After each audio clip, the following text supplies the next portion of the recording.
Call the Stark County Commission meeting to order. Today is Tuesday, July 7th, and it is 9:15. We'll start with the pledge. I pledge allegiance to the flag of the United States of America and to the republic for which it stands, one nation, under God, indivisible, with liberty and justice for all.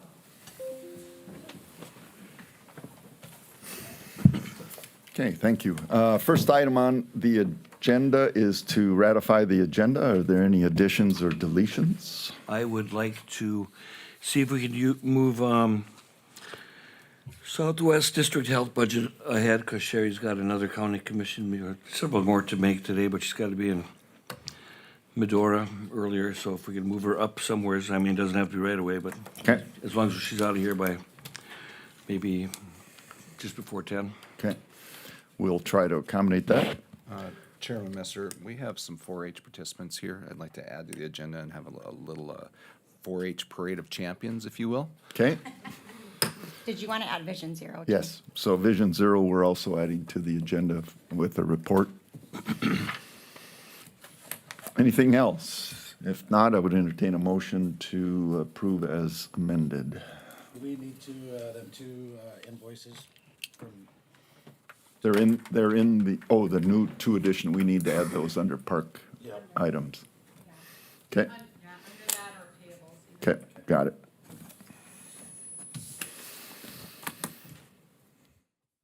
So now can I get a motion to approve as amended?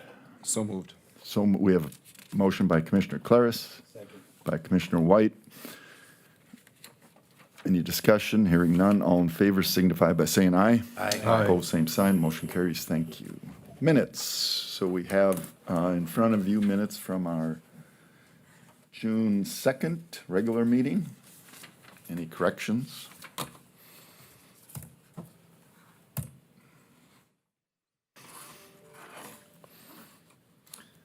Hearing none, I would entertain a motion to approve the June 2nd I'll make a motion to approve June 2nd meeting.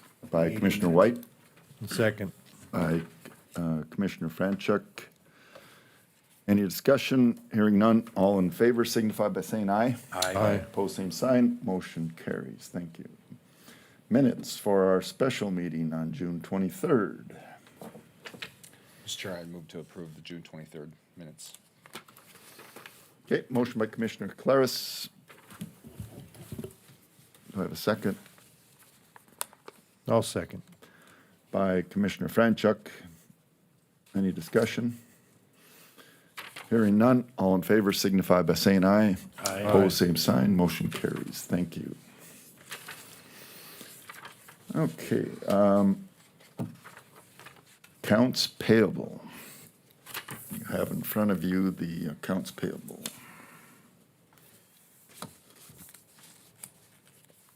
Chairman Messer, I do have a Bravera Insurance property renewal for $28,928 that I will need to add. Okay? What's the amount? $28,928. Okay, Commissioner White, you want to add the 2 invoices? And the 2 invoices for electric sales and service, one totaling $408.40, and the second one totaling $104.95. Okay. I got a question for Mr. Miller. On our reclamation, there he is. Is Ducks Unlimited the only charitable organization you can do abatements with, or not abatements, but whatever the correct term is? The- I'm looking right over Andrew's head. They're the ones who tell us we have to pay it, Yeah. so. Mr. Chairman, I believe there may be others. That's who I've always used. I don't know if you're familiar with any others in North Dakota, but yeah, that's who we've always used. There might be others out there, but that's the one we've typically used. So Okay. we could certainly explore that if you'd like on future projects. Might be worth looking at. Sure. And I do have a question about the insurance premium, Karen. Okay, what is that covering exactly? That's just the property. That's not including our commercial, like our Vehicles. vehicles yet. Okay, so has there been some review of, or anything? I mean, because we just went through this at the fairgrounds where we didn't have a couple of things Yes, insured. there has been some review of that, and Bravera is working on also going out to the fairgrounds and taking another overall look. But the renewal process happened on July 1st. Okay, any other questions? Can I get a motion to approve with the addition of the 3 items? I'll make the motion to approve accounts payable with the 3 additional items. I've got an amount if you want it. Sure. $1,148,267.10. What was that, Bravera, 28,000? 928.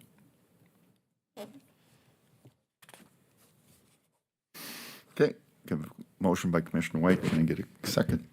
I'll second that. By Commissioner Claris. Any other discussion, comments, concerns? Hearing none, we'll do a roll call vote. Commissioner White? Aye. Commissioner Claris? Aye. Commissioner Franchuk?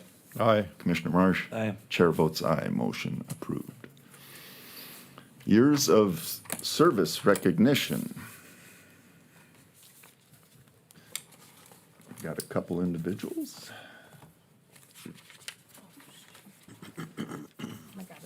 Okay. Well, we'd like to, let me get down. First of all, Ross Locker. Yeah, I knew he's hiding behind the cowboy hat there. Ross has been with the road department for 5 years. I'd like to recognize him. Congratulations.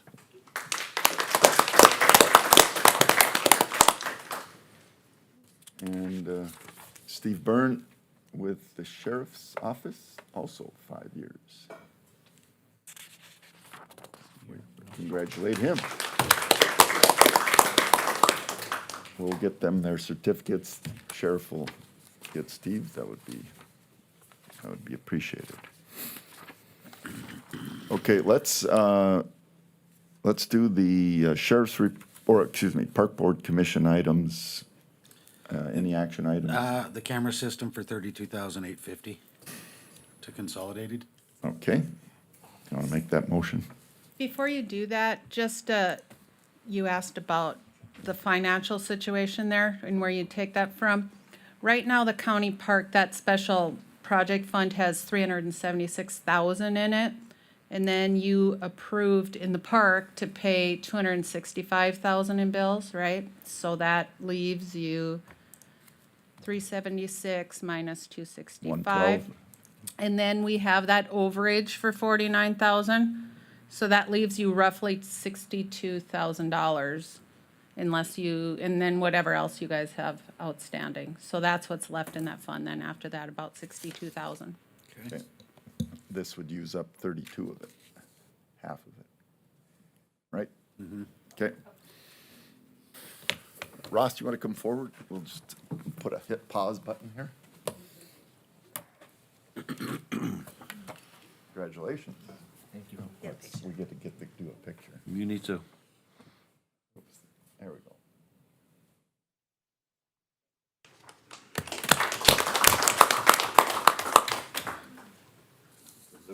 What fund number is that? 2710 is the main fund number. You never miss an opportunity for a photo, trust me, so.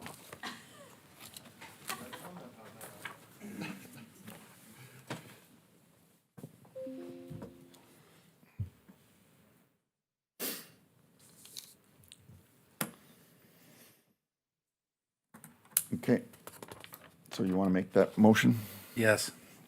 Make the motion to add a fund 2710 for 32,850 for the camera system, updating the camera system. Motion by Commissioner White, A second. by Commissioner Marsh. Any other discussion, questions?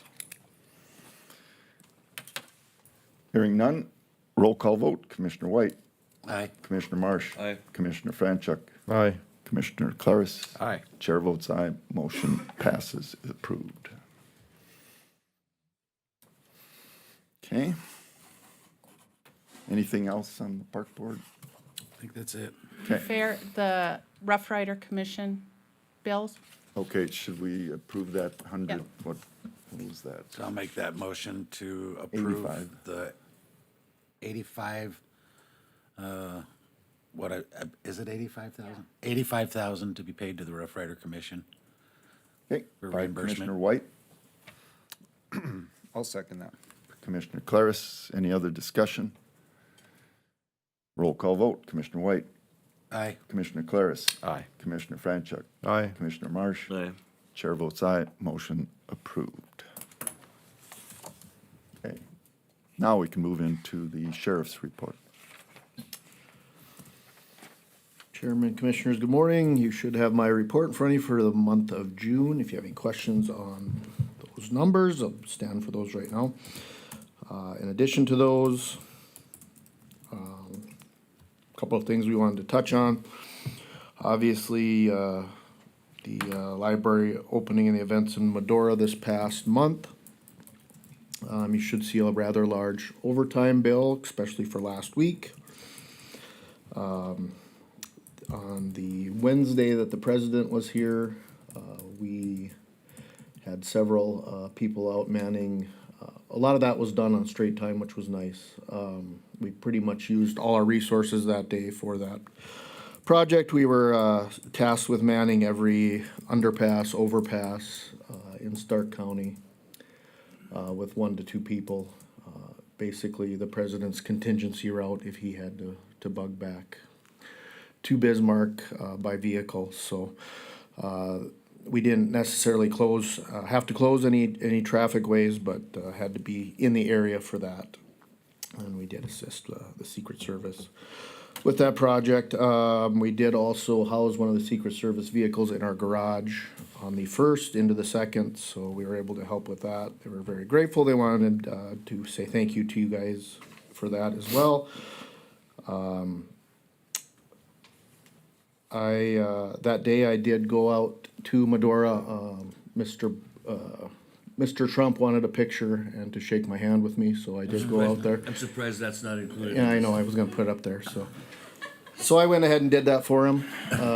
He appreciated it. So the, we also had Rough Rider days.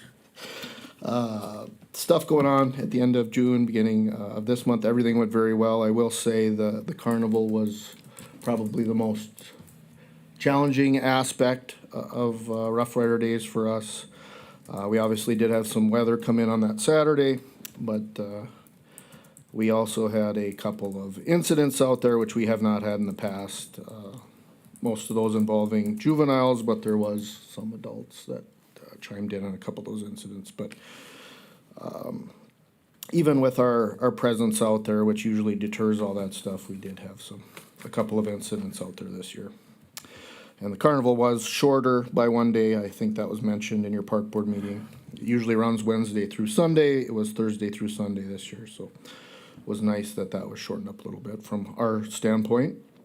I also wanted to mention the new structure that we've talked about over the last few months. The sheriff's department is finally put in place. We have all the people in place and their promotions, and everything is going very well. I think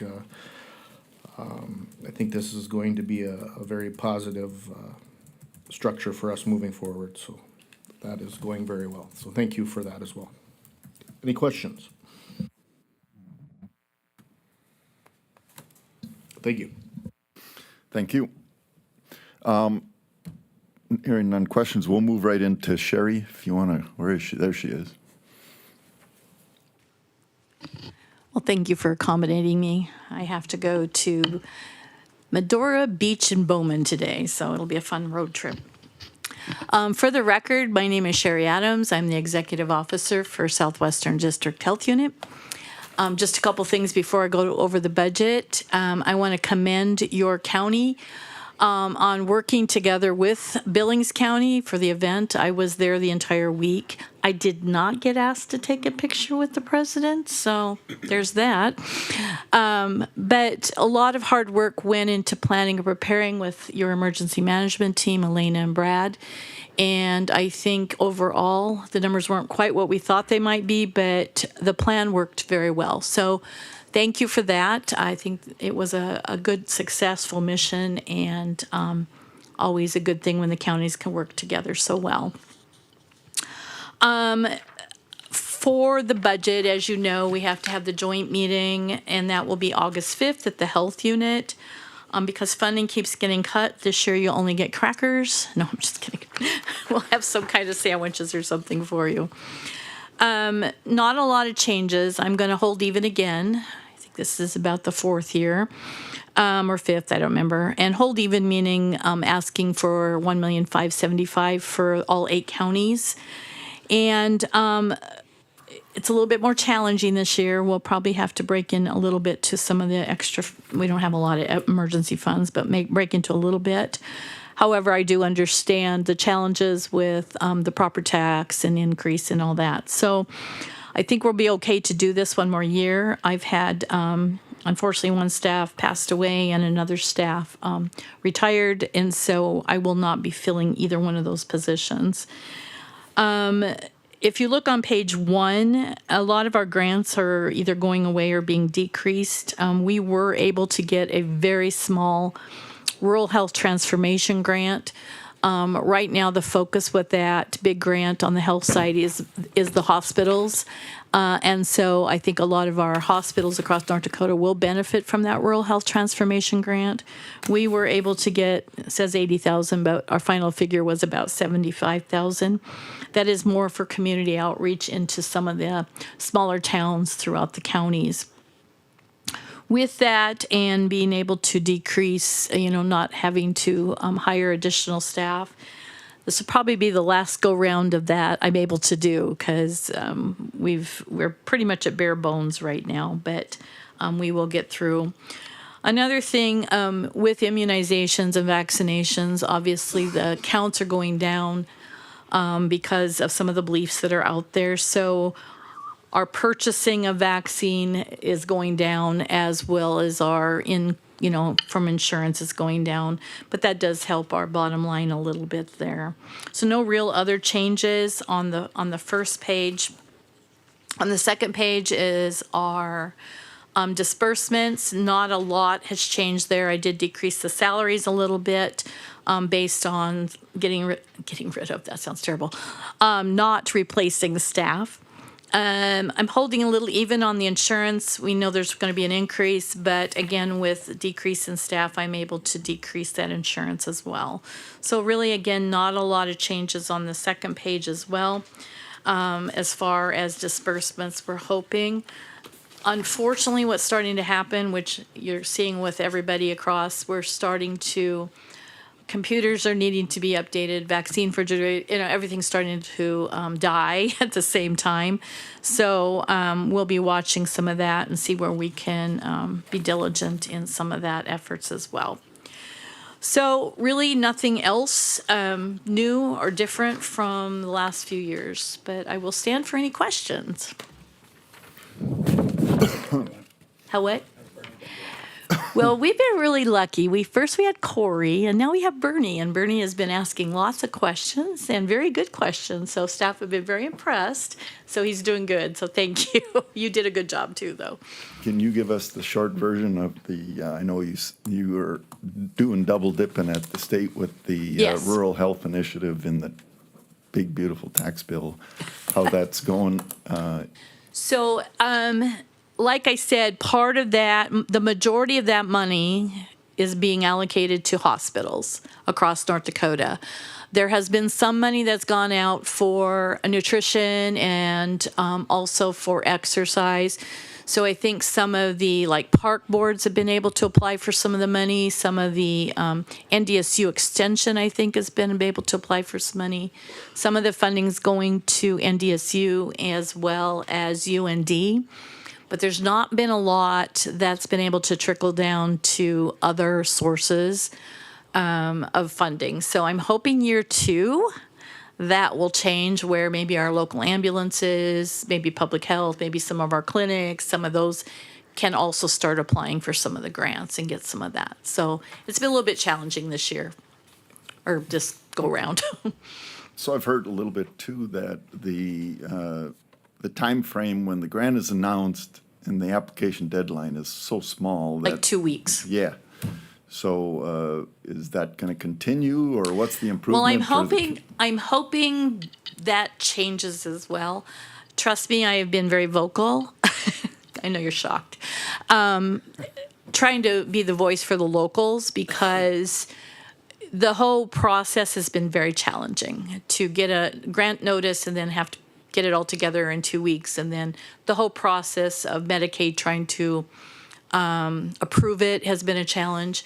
And what's different about this whole grant process is it has to get the blessing of Medicaid. Whereas like the COVID money, it was able to come out and we were able to use it a little bit more in different ways, and it was easier. But this one is so strict and stringent, it's been a real challenge to try to get that money out. I'm hoping year 2, they will, because they've already got through the process and they're getting their ducks in a row to be able to speed the process up. I hope we'll be able to open it to more entities.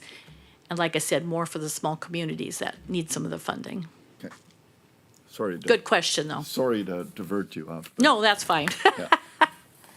I am still the state health officer. That job is part-time and it doesn't interfere with so anytime I'm doing a state health officer position job or specific, I'll take annual leave or such away from my normal job. But a lot of times I work 12-hour days, 8 for me, 8 for the county and 4 for the city or state. But it hasn't really affected too many things right now, except I'm much more of a voice for the locals. They may have regretted that decision. Yeah, you're needed on that level. So, Thank you. okay. Any other questions? Well, thank you very much. And again, thank you for all your support. I'm going to Billings County now, and I know they were very grateful for all of you that helped support their mission. I've never seen so many law enforcement in all my life in one little town. So I didn't dare do anything wrong. Thank you, guys. Have a rest of the day. Thank you. All right. We'll next with Mr. Miller. Todd, are you here?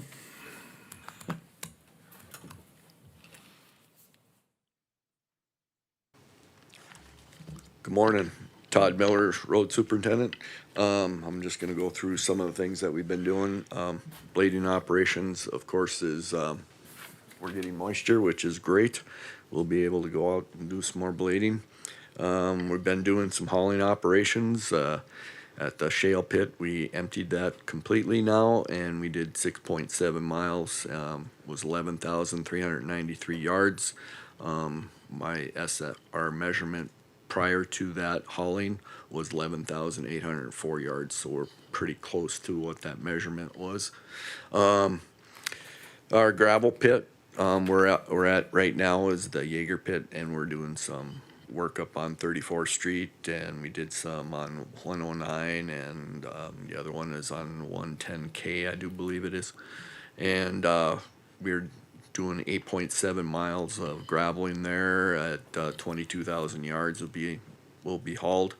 And then Scoria, we've hauled, did 7 miles of that already at 9,651. Going forward here, projects. We got 3 bridge replacement projects that we worked on. We got 2, one completed. We're working on the second one, and that's almost completed as well. And then we'll go to our one that is south of Richardson that we had to buy credits for, Ducks Unlimited. Anyways, that'll be started up next, so we can get that property owner to the other side of the creek so he can get his harvest his crop. So hopefully we can get that started and completed soon. Other ones that were coming up is a bridge replacement north of Richardson. Was scheduled in July here, but now we have to move that back to August due to the box not being built. Andrew Krebs will actually probably talk a little bit on that when he gets up here. And also we're doing a bridge replacement, and the bid for that replacement is today at 10 o'clock here. And also we have a chip seal coming up project, and that might be at the end of July, and Andrew will probably touch base with that as well when he gets up here too. So going forward, I got some photos. If you can pull those up for me, Kelly. There's of course the fairgrounds arena. We filled the interior in with dirt and compacted that down and did the parking lot as well. And then also that lean-to facility. And then in front of the Belfield County Shop in Belfield, we tore out the whole front part of the driveway in front and then put drain tile in there. And for now, we have scoria. Next year, probably, or the year after that, maybe budget for concrete pad for that area. Next slides, please. This is one of the bridges that we tore out. That's what it looked like before. And then turning that into a low water crossing, which would be the next slide, Kelly. And that's what it looks like today. So that was done by county forces. That was no contractor involved. Highlands Engineering did the engineering for us and sized up the pipe, and we had those installed. True North Steel offered to put an extra coating to do a test run on the coating on the pipe, and that was no extra charge for that. So thanks to True North Steel for that on those coatings on that pipe. Next slide. I had this in there. It was for the Motorsports Park sign, but that's been tabled till later on or next year or whatever and added to a different thing. So we don't need to have that up. But I think after that, that's all I got. Any questions for Todd? Thank you. Okay, we'll do the county road engineer report. Mr. Krebs.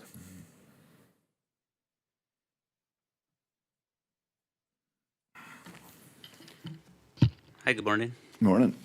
I'll give you a brief overview of our projects. So the roundabout project, we finally got the environmental document approved by DOT.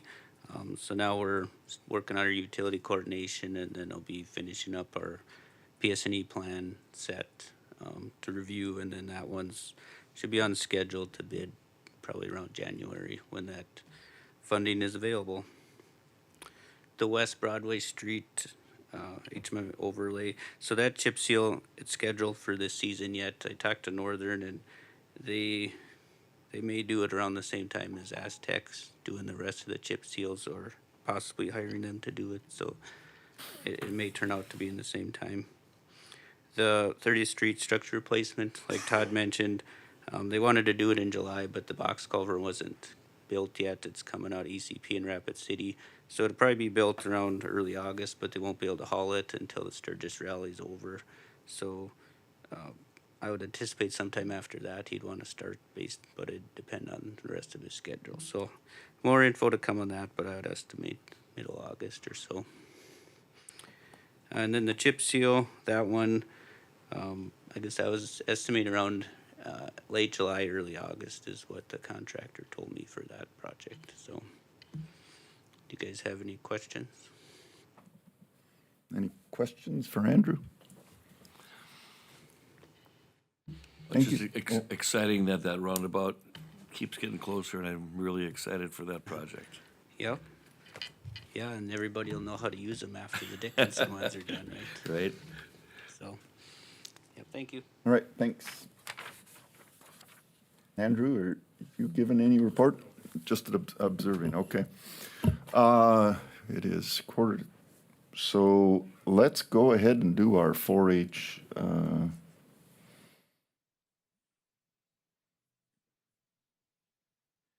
candidate or champions. Got a Parade of Champions. Parade of champions. few young people here that just to give you a highlight of what happened during the premium or during the 4-H Achievement Days. One of our young people had to leave. He had another appointment, but Cooper, the young man, he was 9 years old. He wanted to report he was the overall horseman for the 8 to 11-year-olds. So they're going to say their name. They're going to tell you what they received. All right. I'm Ty Polensky. I'm 14, and I received a communication arts and food preservation. Well, I'm Ian Broadhead. I'm 13, and I was overall junior showman. I was overall poultry showman and meat goat showman.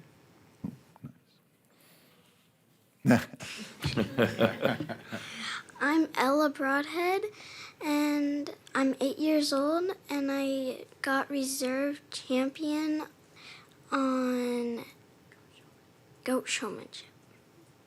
Good. Congratulations. Great. Congratulations. Great awards. So what was the food preservation? Yeah. one?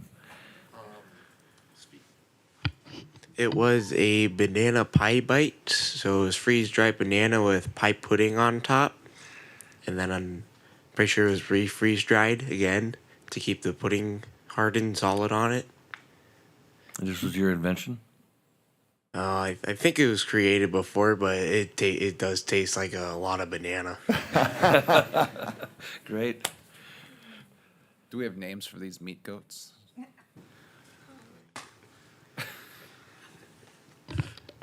Mine was named Chompers. Mine was named Pickles. What was the real name? There was 2 of them. Oh, okay. What's the other one's name? Donut. Pickles and donut. All right. Love it. Very good. Okay, we well, really congratulations, enjoyed your show. everybody. Good Thank job. you. Thanks for sharing that with us. Yeah. Okay, we have 10 minutes before we have a time scheduled thing. So is Shannon here? Oh, yes, come on up.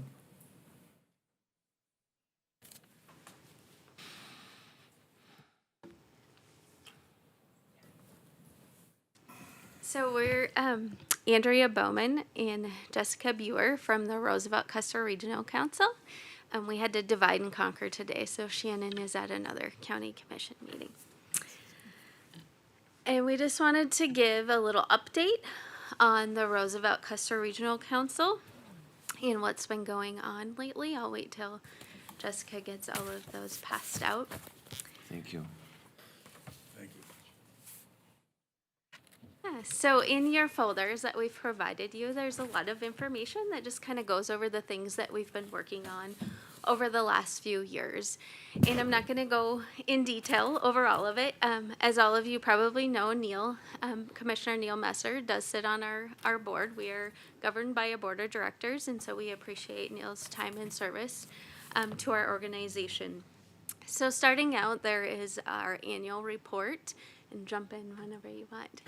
That just kind of goes over what we've been working on this last year. We do service the 8 counties in southwest North Dakota, and so I'm not going to go through the whole report, but if you have any questions, we would be more than happy to visit with you about projects in there.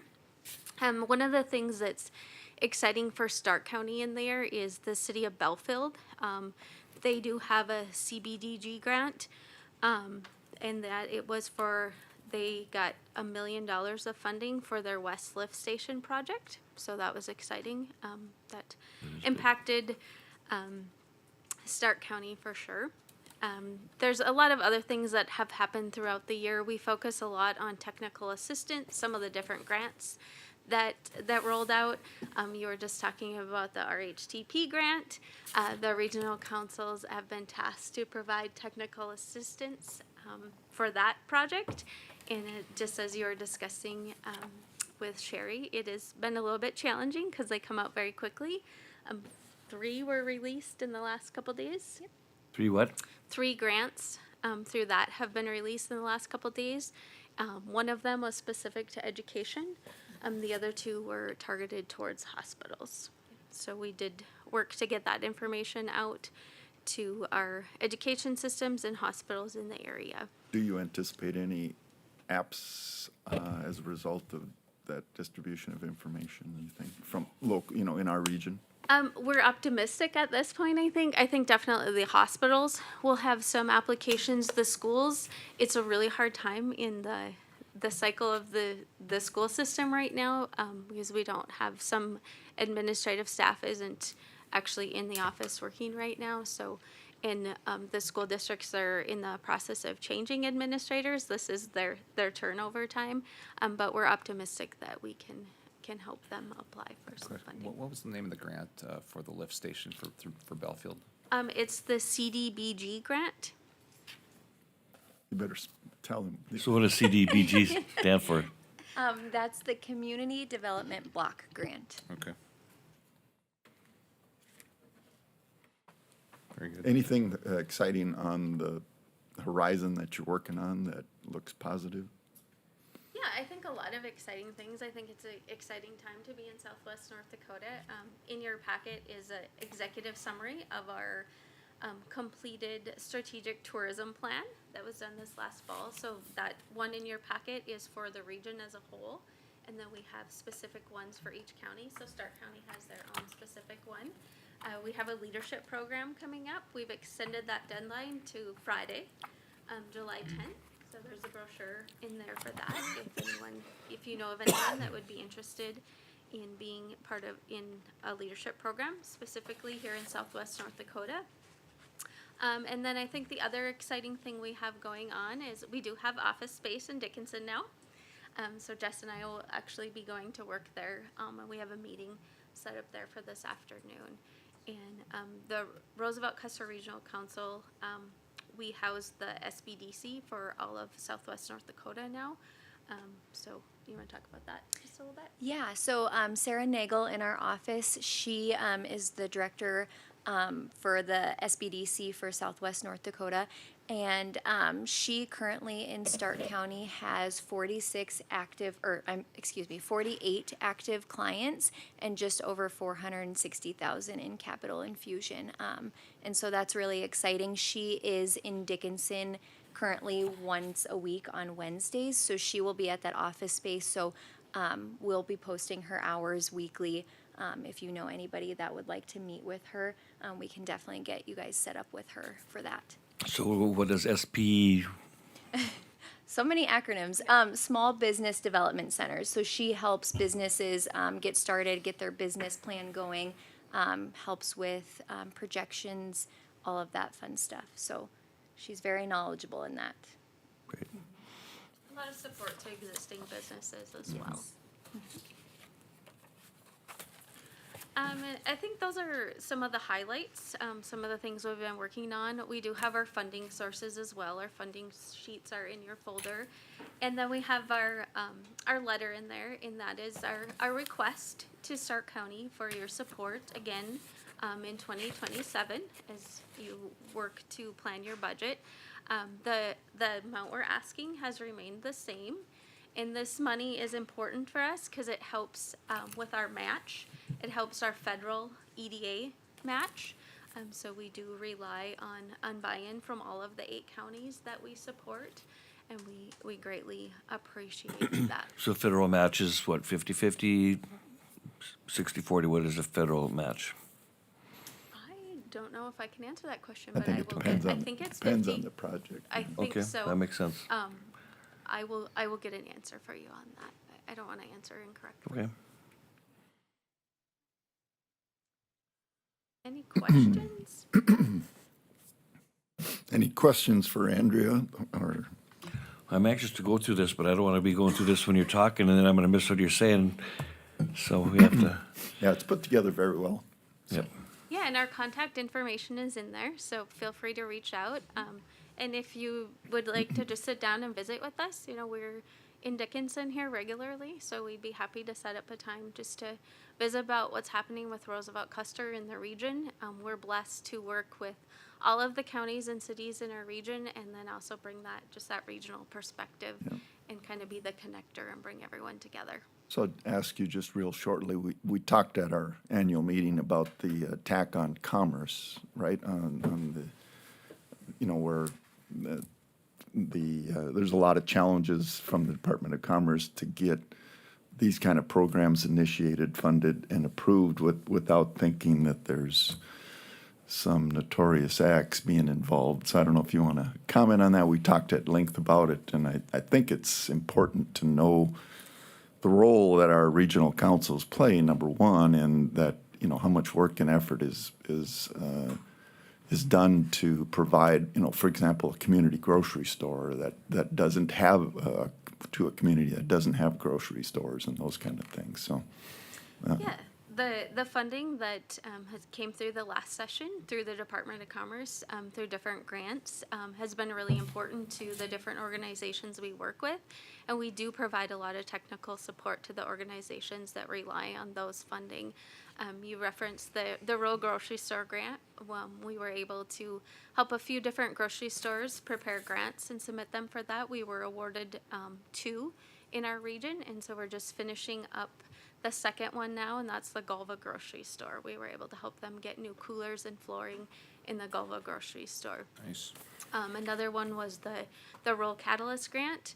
I think we worked through 11 of them in our region, and so we did help a couple from Stark County apply for that. We had 2 funded. One was the Home on the Range. My goal is to deliver their check hopefully this week. We've got everything in place with reimbursement for that. And then the other one was in Bowman County for their fire department. So those commerce dollars are really important to the organizations we work with to fill in some of those gaps. And they've really stepped up their game in reporting and tracking how those dollars are spent. And so we're happy to help individuals and organizations gather that information and submit it.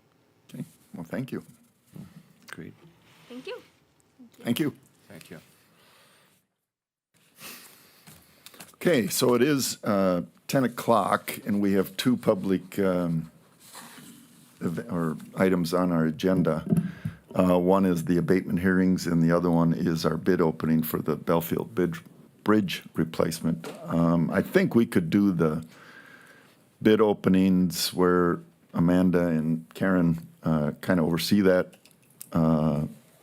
process, and then I think we could do the abatements while they're reviewing those bids. Does that work for everybody? Would you? Okay. Okay, Natalie. Good morning, Commissioners. Can you hear me? I'm Natalie Wandler, the Stark County Tax Director's Office. I'm just gonna have Chris get up and go through these. The city did all of them. They're pretty cut and dried. There might be a couple questions. We did have somebody call from the Able one, so I don't know if there'll be somebody here to talk about that, but other than that, I think Chris should be able to just whip right through them.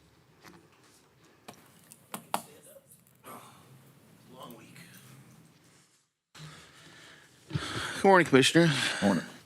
Like I said, we do have a recommendation for approval on the following abatements that were approved by the city of Dickinson a couple weeks ago.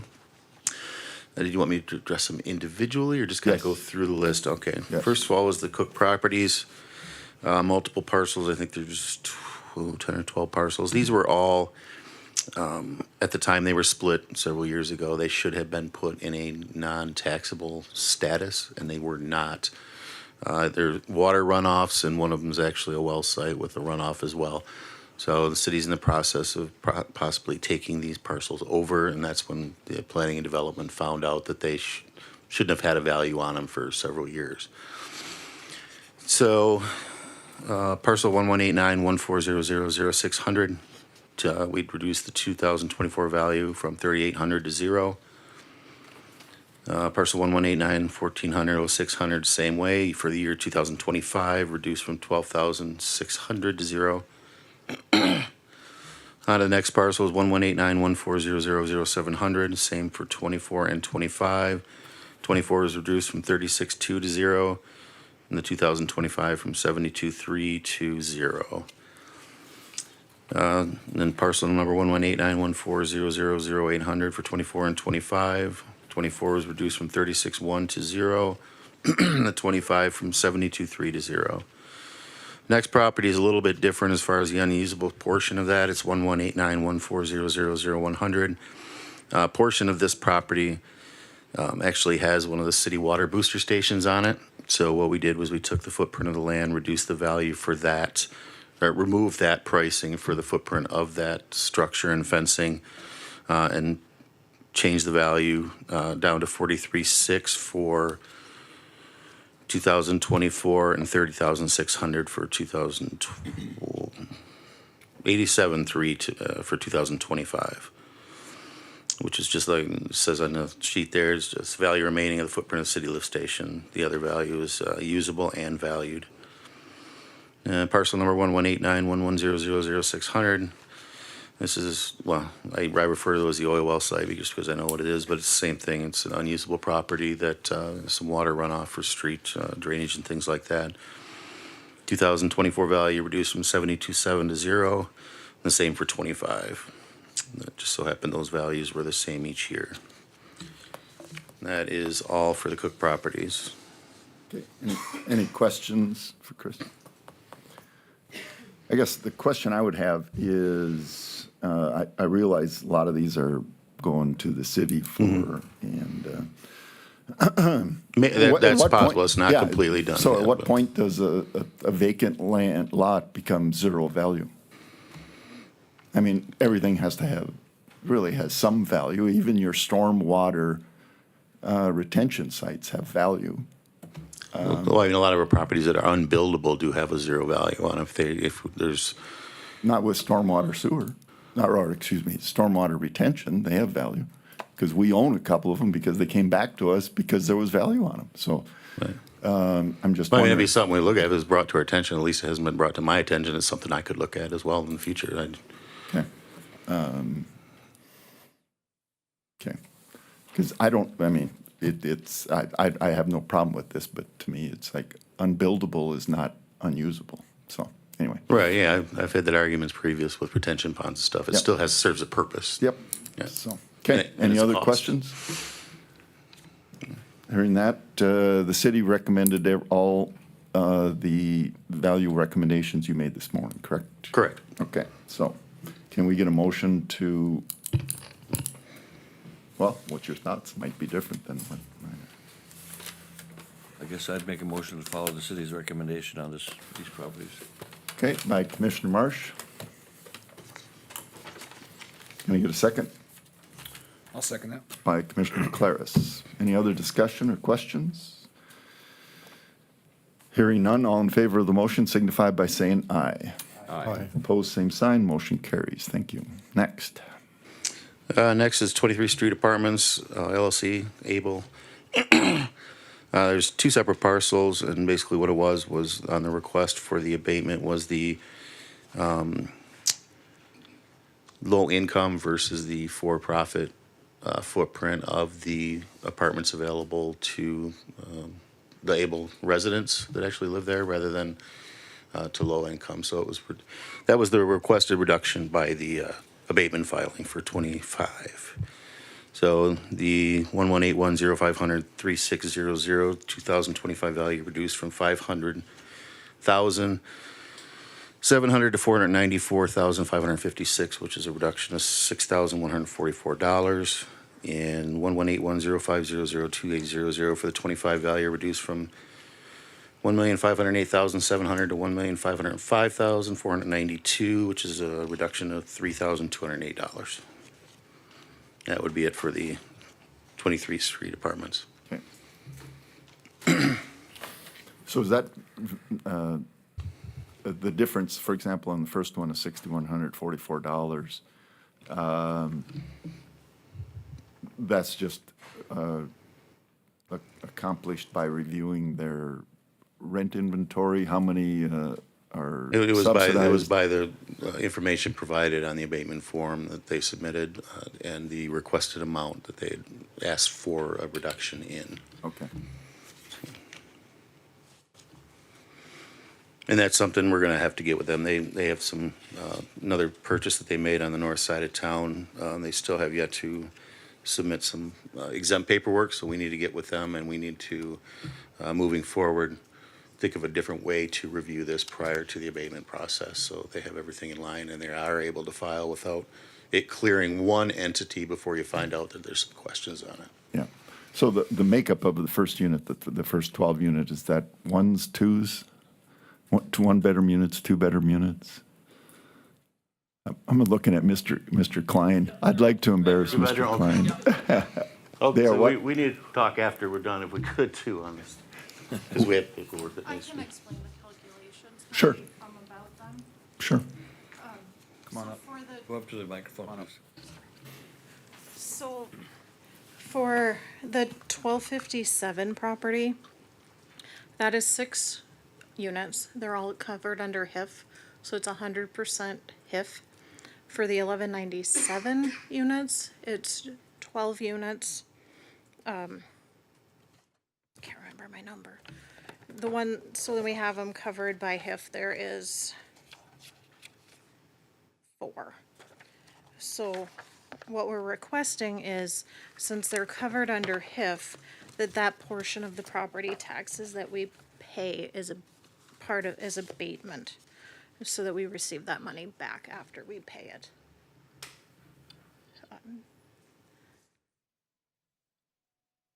So we're not asking for a reduction of our assessed value or what we owe in taxes, because the ones that are not covered by HIF, we do need to pay the property tax on those. The ones that are not covered, that are covered by HIF, should be considered low income or affordable housing, sorry. Okay. Thank you. Yeah. Okay, any other questions? If not, I think the way they filled out their application is not correct, because they are asking, I mean, on the application, when they filed it, they put the amount of value that they want, but then down in the comments, they put the amount of refund that they want. So I think there's some miscommunication, and what the city approved, I don't think is what they're asking for. So they I don't. approved the reduction in value, not in actual tax dollars. Right. Okay. Yes, and so I don't know if there's more details you guys need, or if there's something else that we need to do, because, I mean, this really isn't Yeah. reducing it by very much Right, compared to what you, if you read their comments. right, where they want it. And They that's, want- that's, I was getting there is Okay. dropping the Okay. $6,100 in property tax, which is not what the city's recommendation is. It was at the time, but like I said, we didn't find out till they Yeah. contacted the auditor's office after the fact, what they really wanted.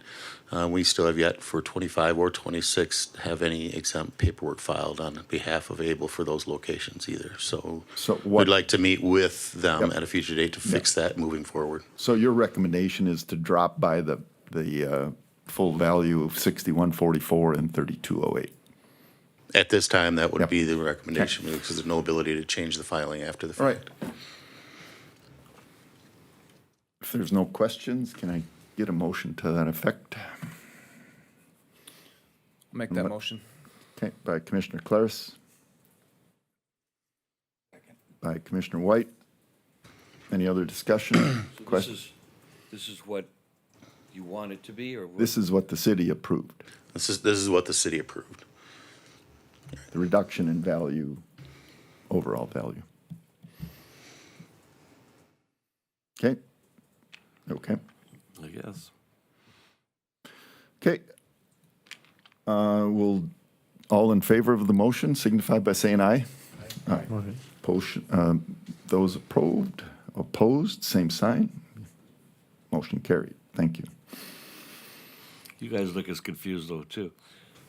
Yeah, we're gonna need to have a lengthy discussion over this and a couple other properties that they have, so. Yeah, we, I mean, if we can talk about it and figure it out. oh, yeah, absolutely, absolutely. So, I mean, now that we passed it, is that something that's gonna come back and say that that's not what you, because, I mean, you guys are looking, What we want, I mean, that's why we were here, that's not what our intent was. Come up to the mic. Yeah. You know, so that wasn't our intent, I think, so I know there's nothing you can probably go back to do now, but, our intent was with that, you know, HIF units, and those are all people who do qualify for, that are disabled, that are low income, that do receive supports from ABLE.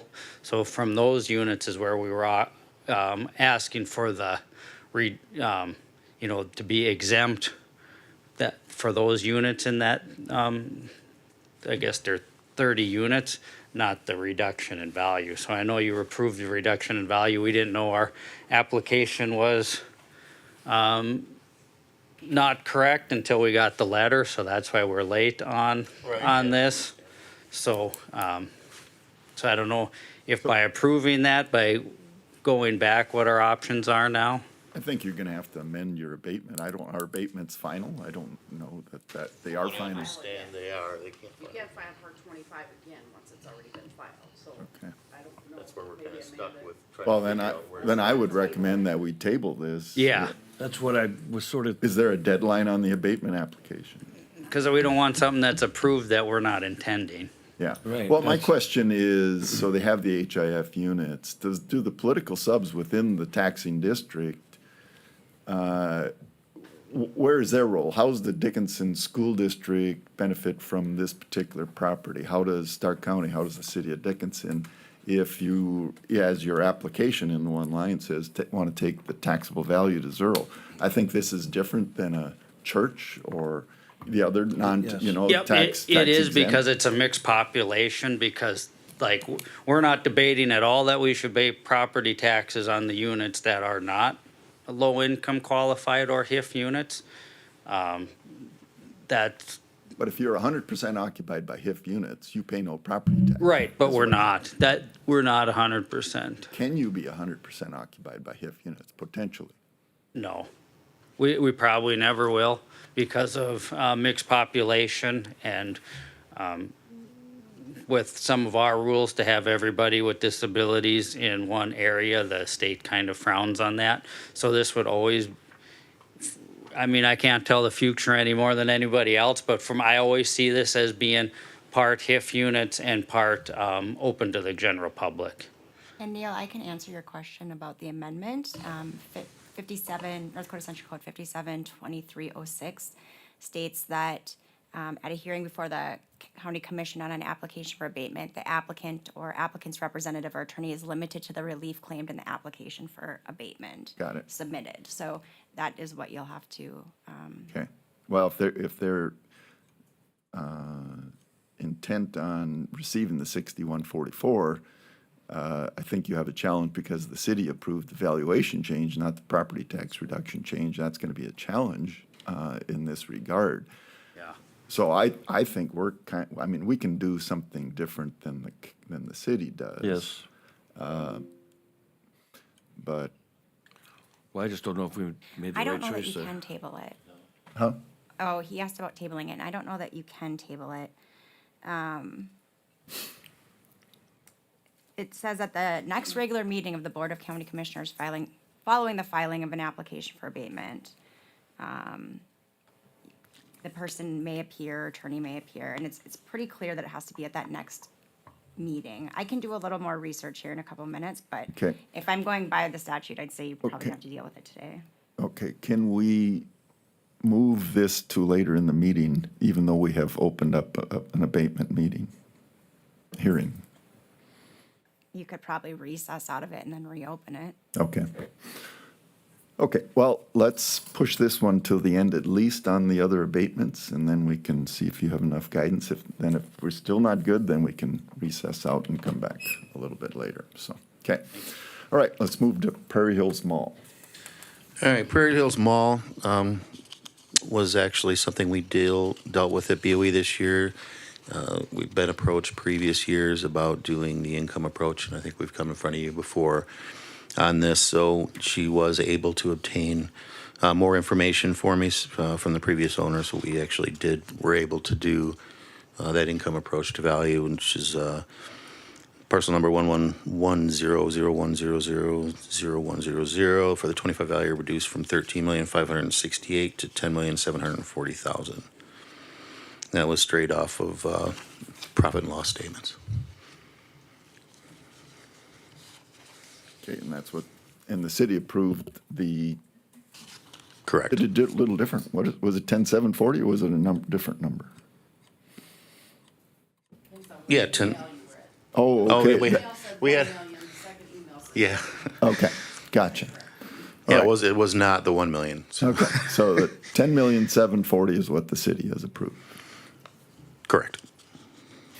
Questions?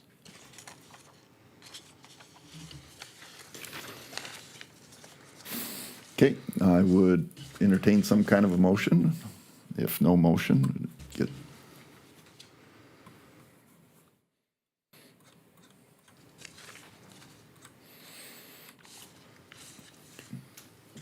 I'll ask a second time for a motion on this one. This has been approved at the city. City has approved the lower amount to 10,740. What is it, 10,950? That's maybe the difference number that I saw versus the 740. On the abatement application, it's 10,950,000. Okay, no, it's what was approved. We have to, I mean, we So can, they, do some- they again, re- we can they do re- something different. They reduced it to 10,740. Correct. Yeah, what she requested was prior to doing the calculations on the income, so. Okay.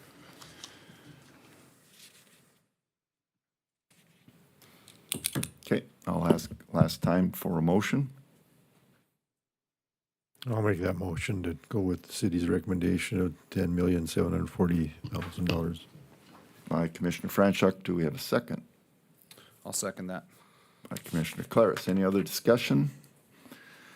Hearing none, all in favor signify by saying aye. Aye. Aye. Opposed, same sign. Motion carries. Thank you. Next. Next one is Kyber Hospitality LLC for 2025, parcel 8000101000100.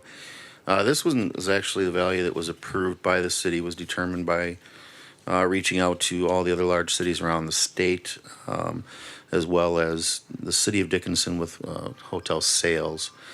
So if you look on the, be the second sheet is actually for the blind people that can't see the third sheet. But basically, out of all the sales from 2024, we determined a median unit price at $44,911 per unit, or by square foot at 70. I think it was $75 a square foot. By unit, pricing would be a lot more associated with hotels like this, because regardless of square foot, they're making their money off their rooms. So came up with a $4,042,000 reduction in value by that unit pricing. They did purchase it in 2024 for $9,500,000, but you can take out an average of approximately 30% for franchise fees and other things. It would probably reducing down closer to $6,600,000. But solely based off sales using one method, not combining two methods, we did come up with that $4,042,000 value based on unit. So this is just my spreadsheet that I'm keeping for the future. I do have some 24, 25, and 26 sales already. So, I mean, already when we look at next year's value, we're definitely looking at supporting a higher value than what it was this year, closer to $98,000 per unit at this point, rather than the $44,900, which I'm sure we'll have some more sales around the region that may support that value or even lower it down, but I'm going to keep track for next year as well. So moving forward, I'm collecting a lot of data, especially on commercial properties, which is historically what I've always done. So I have a baseline to work with every year as I review 6 months into this. So I'm trying to build up my database and our office database to support values like this. So what you're saying is, even though the recommendation is to go to $4,042,000 for the 2025 value, yeah. In all likelihood, 2027 will be back closer to the $9.5 million. Oh, minimally closer to what that value would be minus the franchise fees and the other things on top of that. So yeah, closer to the true market value at that point, rather than the 25 market value. I guess I struggle a little bit, franchise fees playing a role in overall value, because those can go up and down as well. No, I agree. They can Yeah. drop a franchise. Yeah, they can switch from a Wyndham to a Hotel 6. Yeah. And the fees are just going to be different, but there's still going to be a portion of the sale. Normally, or if not after the sale, not part of the market value of the building itself. An investor standpoint, absolutely. Well, but it doesn't affect square foot value. It doesn't affect per doors value if they drop the franchise. I mean, it does. Okay. Other questions?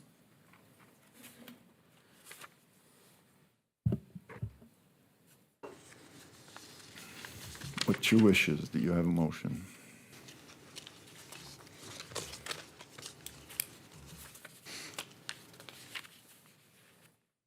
Ask a second time for a motion on this one.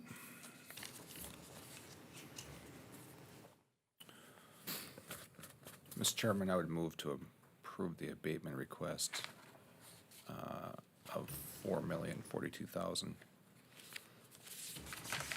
by Kyber Properties, Okay, Kyber Hospitality.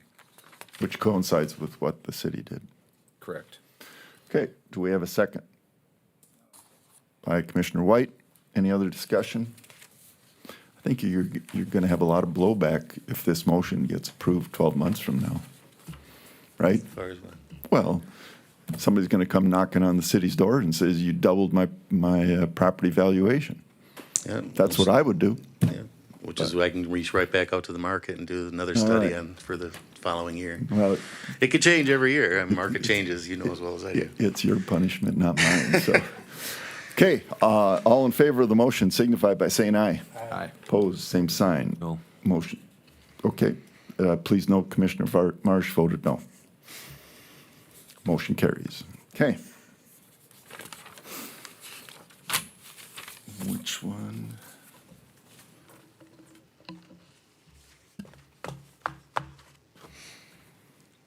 If you wanted to revisit that other property, I think. I Okay, would we'll go answer back you. to the Able. So now that we passed it, and if we feel we didn't pass the right thing, just because we were We agreeing didn't with the pass city anything on Able. on that first vote? No. Okay. We had a motion, and it's simply, the motion was because this is what the city has approved. Oh, I'm sorry, you're That right, was the you're right. request. Yes, Yep. and I made that motion. Yep, got it. I'm But now I sorry. don't know if that was right. No, I did not make that motion, but whatever it is, I don't know. Yeah. I mean, if that's not what they're wanting, I guess I don't know if we did the right thing or not. So looking at the statutory language and then at the North Dakota Tax Commissioner's advice or outline of the procedure, there's a couple things that I think are important.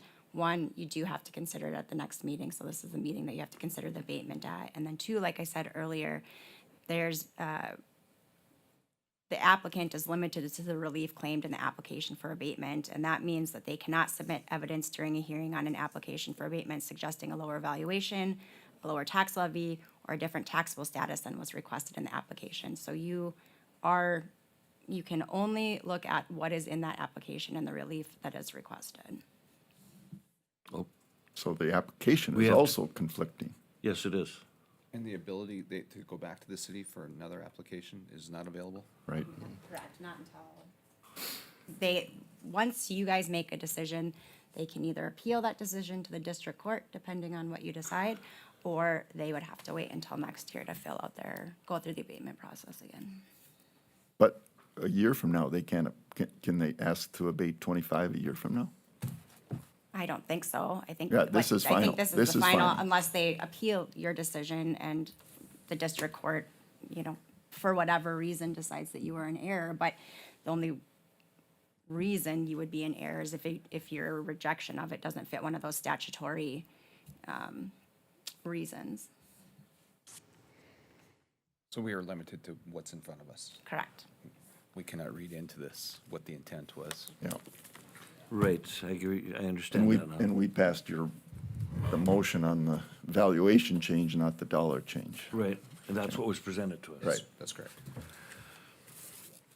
And I said, working with them, and we'll definitely probably have to file an abatement for 26, but then moving forward, we can have it straight, where there won't be any reason for an abatement moving into 27. Okay. Mr. Klein? Yeah, I just wanted to make sure, I don't know if we were better off withdrawing our application then, because I don't want to approve something that we didn't intend to today that might lock us in and prohibit us from doing what we wanted, next year. So we didn't realize that there was anything wrong with our application until we got the letter in the mail here, and then I called, and that's where they said there might have been some miscommunication there with what we were intending. So I don't know if we're better off throwing out the application for this year or how we can kind of remedy this going forward. I can't answer that for you. That's a question for a private attorney. But what I can tell you is this commission has to act on your request today. And then it's also complicated by the fact that the city has already acted Right. on this as well. Right.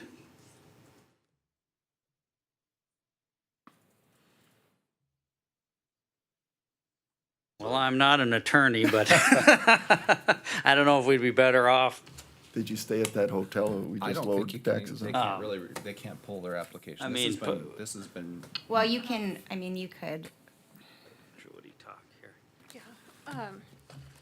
So I guess I wasn't aware that the city met on this and did anything. We just got the letter about your meeting. And so we didn't know that the city was viewing it and that they approved it as a reduction instead of an abatement, which is what we requested. So since that property was owned by Sullivan's prior to us, it was a for-profit company, so it's never had an abatement applied for before. So now that we purchased it as a nonprofit, we are able to make that application. I've done this application in Bowman County since 2021 in the exact same way, and they've always approved it. We've always gotten our abatement. So if the application isn't right, it's been approved in another county for the last 5 years. So I just did it the exact same way. So I don't know if there's a way with us not being aware that the city was meeting it. I don't know how to fix that.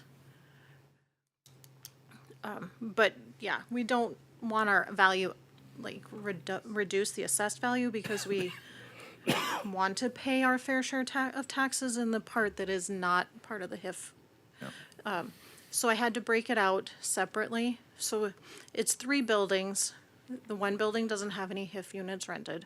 The second building has 3 and the third building has 6. But because the taxes are taxed on the individual lots, that's why it's broken out and showing that the one property is fully HIF because all 6 units are rented as HIF units. The other one is 3 of the 12. It totals 9. That's the contract that's Jim Sullivan entered into with North Dakota Housing Finance Agency for this HIF program. There will only be 9 units out of the 30 that will ever be rented as a HIF low or affordable housing unit. The rest will all be market rate and rented to anybody. That's not, otherwise they have to income qualify to qualify for the HIF unit. One thing I do want to clarify too is the abatement process is not an approval for an exemption. So the abatement process happens after the fact for a preceding year. The exemption process, you would have to fill out an exempt request form, and that's what we would approve in our office, and we would apply that until you're no longer exempt. So we would never have to go through the abatement process again. Maybe for 26, like I had mentioned, just because the 26 values have already been certified. But once we get that exemption form, that will stay in effect, and though that portion of those, whatever you call them, what do you call the HIF units would be completely exempt from taxation, if that makes sense. So we have to get, and we also need to talk about the one, the daycare center up on the north, which we would have to get an exemption form as well. But we, on record since the purchase, we have, no exemption form was ever filed for any of these properties. Okay. The abatement you can file, and you can go back and make a change if they wish to make the change.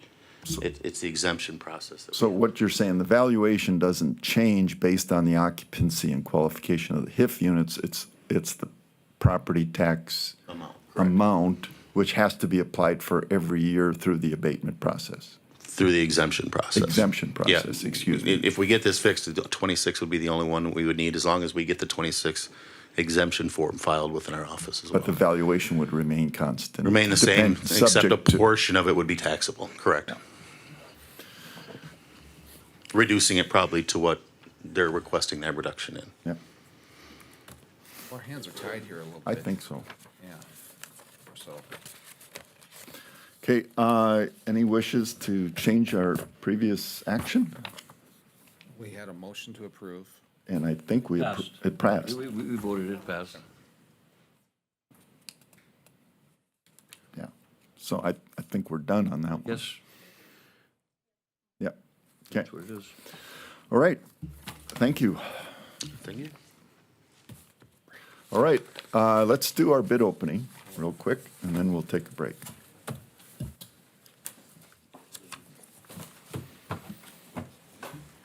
Do you guys want to announce them or do you want me to? I have them right here if you want me to, but Either you way. are welcome to. Do you want Sure, to? I can, there was one change here, so I'll just go ahead and announce them here. We had 4 bids received. I'll just read the totals here for each one. Central Specialties had a low bid of a bid of $1,550,306.91. The next bid was Edward H. Schwartz Construction with a bid of $1,332,332. The next bid was from Gladden Construction with a bid of $1,334,572.32. We did find one error on the bid from Martin Construction. So once that error was adjusted for, their bid was $1,398,332.87. Is there any you'd like me to read again? So the apparent low bidder here is Edward H. Schwartz Construction with a bid of $1,332,332. The bids appear to be very tight. Our estimate was $1,175,907.50. From what I heard from at least one contractor, the difference is likely due to the late season. The box culvert, to get it done on time, there is a surcharge. The pavement prices and the box culvert were almost all of the difference. So with the late season paving and the box culvert to get it done on time for this November completion, I think there was a bit of a surcharge there, would be my guess. We did submit, this project is receiving flex funding.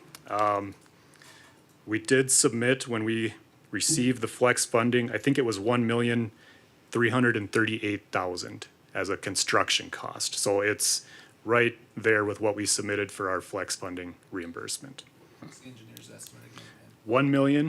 $1,175,907.50. So funding for this project is what? North Dakota DOT flex funding. And the estimate that I submitted to them for construction was $1,338,120. So we're right at what we had submitted for the funding, over the engineer's estimate. I'm assuming because of the late season of this, trying to get it done before winter here. There is some road replacement that they have to do, so that work is gonna be late season. The box culvert's gonna have to be rushed to get it in here by November. So I think that's part of the reason we're seeing the higher numbers than my estimate, so. Okay, thank you. What are your wishes? Suppose I'd make the motion, we accept the bid from Schwartz. Okay, so we have a motion by Commissioner Marsh to approve and accept the bid from Edward Schwartz. Second. $1,332,332. Second. By Commissioner Franchuk. Any other discussion? Hearing none, roll call vote. Commissioner Marsh? Aye. Commissioner Franchuk? Aye. Commissioner Claris? Aye. Commissioner White? Aye. Chair votes aye. Motion approved. Thank you. You'll Could have I've got those. the notice of award then, if you could just sign those, I can fill out the top information if you just want to sign them. Okay, we will take a 10-minute break. Reassume, reconvene at 10:45.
Grants Mentoring. Denise, you're up.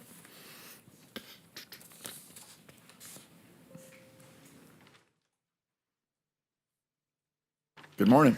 Good morning. Thank you for letting us come and talk to you today. My name is Denise Soren, and I am the new Executive Director with Best Friends Mentoring Program here in Dickinson. For me, I get to work with families and children, making a difference, building relationships. I also get to look at partnerships within the community, securing our funding, and with grants and funding, and then overseeing our staff and volunteers. Today, I want to just share our mission statement. We envision a world where intentional mentorship empowers young people to discover their strengths, confidently embrace opportunities, and contribute to a brighter future. But I'm not going to talk a lot. I brought Sarah, who is our program coordinator, and she works mostly with the mentor side. So I'm going to let Sarah talk. So as Denise said, my name is Sarah Mendieta. I'm the program coordinator. So I get to share with you guys a little bit more program specifics, just some general stuff that we want you to know about Best Friends and what we're doing in the community. So we match youth with positive role models in 3 different programs. We have our school-based programs where mentors go into the schools over the lunch hour and meet with mentees. Then we have our community-based program where mentors are meeting out in the community at places like the public library, the West River Community Center. They typically meet for 1 hour a week in both of those programs. We also have our group mentoring program, and this was created through a partnership with Dickinson Parks and Rec and has been going on 2 years now. This is our 3rd year, and we've continued that partnership. And right now during the summer, we have the program at the West River Community Center, and kids get to do a lot of fun activities provided by Dickinson Parks and Rec, and then they sit down with our mentors and have group discussions surrounding a social emotional learning curriculum. During the school year, we have started doing group mentoring at the middle school. So we did 1 session last year, and we're really excited to grow that program and start more sessions this upcoming school year at the middle school. In 2025, we did serve 75 youth across all 3 of these programs. Research across the country consistently shows that youth with mentors are more likely to feel supported in their well-being, have a strong sense of belonging while growing up, and feel confident in their ability to tackle academic challenges. We also do surveys with the kids in our program, and from those surveys this last year, we did see positive change in the areas of self-esteem, social competence, school engagement, and hopefulness. So that was very awesome to see this year. We also survey parents. 83% of parents reported that their children showed improvement in the areas of academics and attitude. And then all of the parents who said that behavior and social skills were an area of concern for their children said they saw improvement throughout the year last year. So we get referrals from parents, school staff, other community members for kids that need extra support.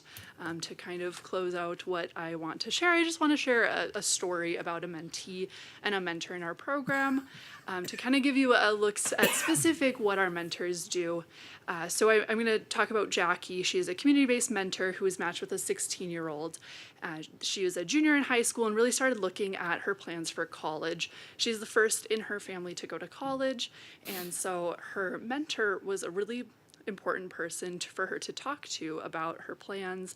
Her mentor really supported her in encouraging her to fill out FAFSA. She sat down with her and filled out applications for scholarships, things that Jackie had done with her own kids and had experience with. She was able to encourage her mentee and kind of show her the way. They also had a lot of conversations surrounding budgeting and how to be responsible with money. This mentee really expressed to her mentor that she didn't want to live paycheck to paycheck, and that's how she'd grown up, and she wanted a different lifestyle when she was older. So that's the conversations that they were having. So these are really the things that our mentors are able to do. Through developing a relationship with the kids, they're able to support them in roles that they might not have naturally, or they're another area of support in their lives. So we know in our community that there are many, many children out there that really need a mentor. We're a small organization with just the 2 of us right now, and that the resources are so tight. So we're always appreciative of the continued support that the county gives us to continue to build those, that program with the mentors, helping us to train and recruit mentors is where the money goes. And then just to hopefully keep growing our program. We really have some visions of where we would like to see the program grow, because I really feel in today's, with my past in education, you know, every kid really could benefit in today's world from a mentor.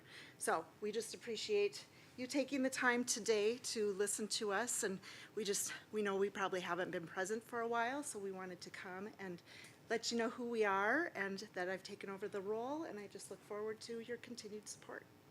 Thank you. Thank you. Any questions? What's your age range? Yeah, we serve youth 6 through 18. Got it. They do age out of the program at 18, so typically they will not apply past like 17. Sure, okay. Questions? Do you get a lot of kids that apply? Yes. Yes. And just Is there spread the word, we're always looking for mentors. Specific age group that more children apply in these age groups than, is it more in the middle? To be the mentee? I would not say necessarily. We have quite a few elementary students, but a lot of kids that apply when they're young stay in the program until they're older. And so we do have a pretty even spread of age groups. Do any in of our those program. people ever become mentors?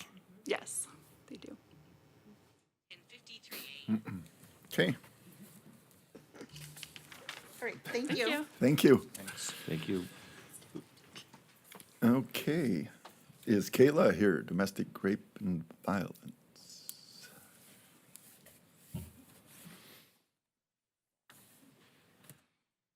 Good morning, Commissioners. Kayla is here, but so am I. As many of you know, I have been diagnosed with a form of cancer called polycythemia vera. And so this will be the last time that I stand in front of you and request money or anything. And I want to happily introduce to you Kayla Messel, who will be taking my spot. Okay, now we gotta, I will be retiring September 7th, and September 1st will be my 25th year at domestic violence. That's something I'm very proud of. But I'm also very proud of the staff that I am leaving behind. Kayla has been with me. 15 years. Heather has been with me. 16.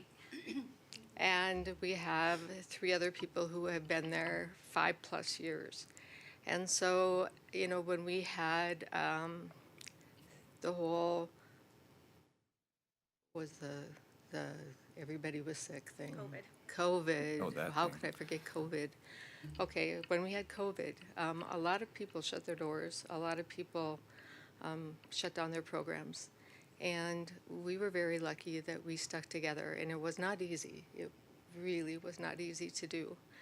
And so I think we've become stronger.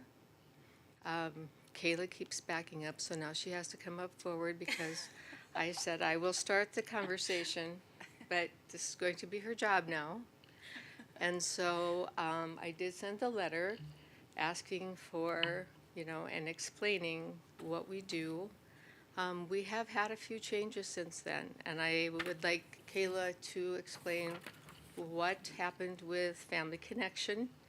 I know Judge Haroff was huge in getting us the salary for one person to be at Family Connection, which has been a great help. And so we had a little catastrophe this year with Family Connection. Hello, as Darianne stated, I am Kayla Messel, and I am very excited to be the next Executive Director of Domestic Violence. I definitely have some very big shoes to fill, but luckily I have been able to work alongside her for 15 years, so I think I've got some good experience under my belt. But I do believe in the letter that I did mention the change in Family Connection. Is it in there? Okay. So just an update as far as like where we're going now. It is a wonderful actual facility. This is actually a blessing in disguise. We rented from someone for many, many years, and he sold our facility. So yes, this is a blessing. It's bigger, it's cleaner, it's newer, updated. We also got a small private donation to help like build it up again. So new toys, new furniture, kind of freshen it up and give the families a chance to have more of a personal experience when they're there. So the staff down there are very creative and very good at what they do. So we're going to have like art corners now so they can do projects and actually take them home with them instead of just having to sit there, play toys, play games, whatever it might be. So we're very excited about the changes for Family Connection. The little glitch in the whole thing is that the amount of rent went from $800 to $1,900, which we are trying to cover in grants, and hopefully we will be able to do that. And so that's just the one bad part of the Family Connection situation is that the rent went sky high. Yes, that's why I say we were very blessed to only have to pay $800 for so many years. But yeah, obviously that's a huge budget change. We are obviously able to ask for an increase in budget in further grants, but at this time we're kind of locked in with the grants that we have for Family Connection. So, you know, I know you guys made a very generous increase in donation for our hoedown that we had last November. If you guys didn't get a chance to go, it was a lot of fun. I would recommend going next year. But I mean, obviously we're always, as you know, here to ask for more money with increases in everything. Our shelter has recently seen quite a few needs for repair. We were very fortunate to build the new facility in 2018, but since then, with hundreds of people having been ran through the facility, things are breaking. We've had to build or replace several fridges and freezers, washing machines.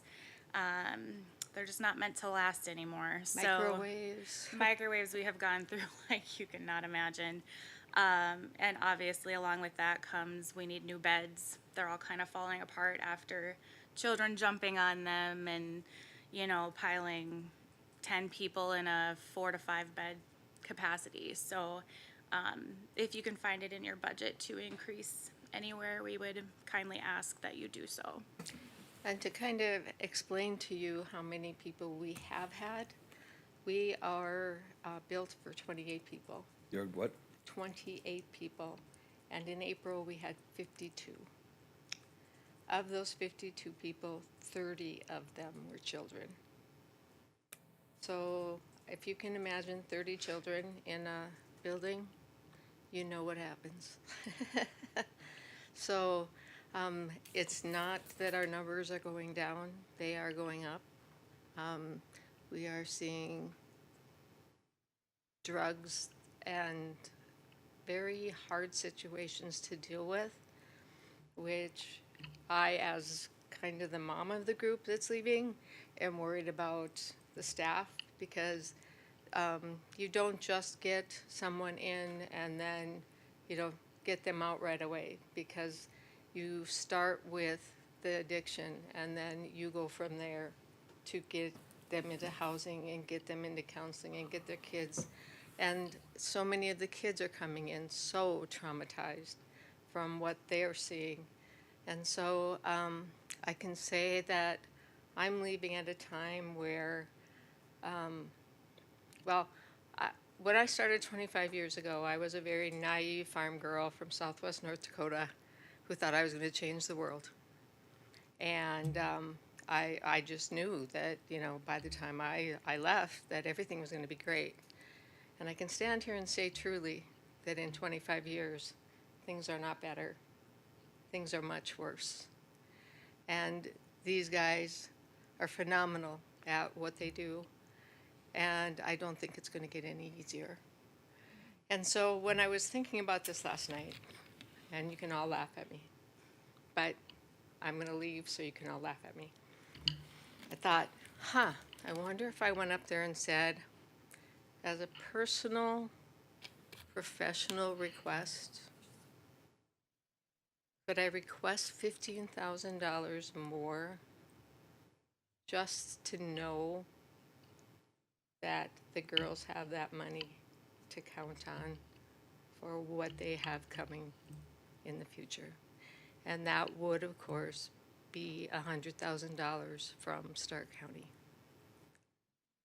So I didn't know if I would have enough guts to say it, but I didn't. Now I'm laughing at you. Well, we appreciate the work.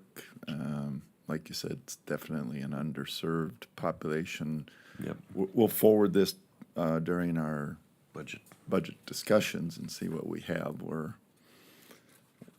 So, any other questions? I just wanted to say one quick thing. Darian, thank you for all you've done. And Kayla, I think, is going to move in quite well. But just for the commissioners, obviously, I see a lot of the things that these ladies do, and I have seen what has happened to some degree, not everything, in the domestic violence shelter over the years. And I will tell you that they're probably underreporting how strenuous or how dire the situation can be over there at certain times and the things that they are seeing. And I think that they are such a valuable resource in our community. I know that I reach out to them frequently. They reach out to me. Yesterday I had a big case that settled. The woman didn't want to be there for obvious reasons, but there was certainly a representative from domestic violence sitting there for her. So whatever it's worth, I'm just letting you guys know that they are really a valuable resource in our community. Thank you. Thank you. Yep, thank you. Thank you. Kelly, Vision Zero.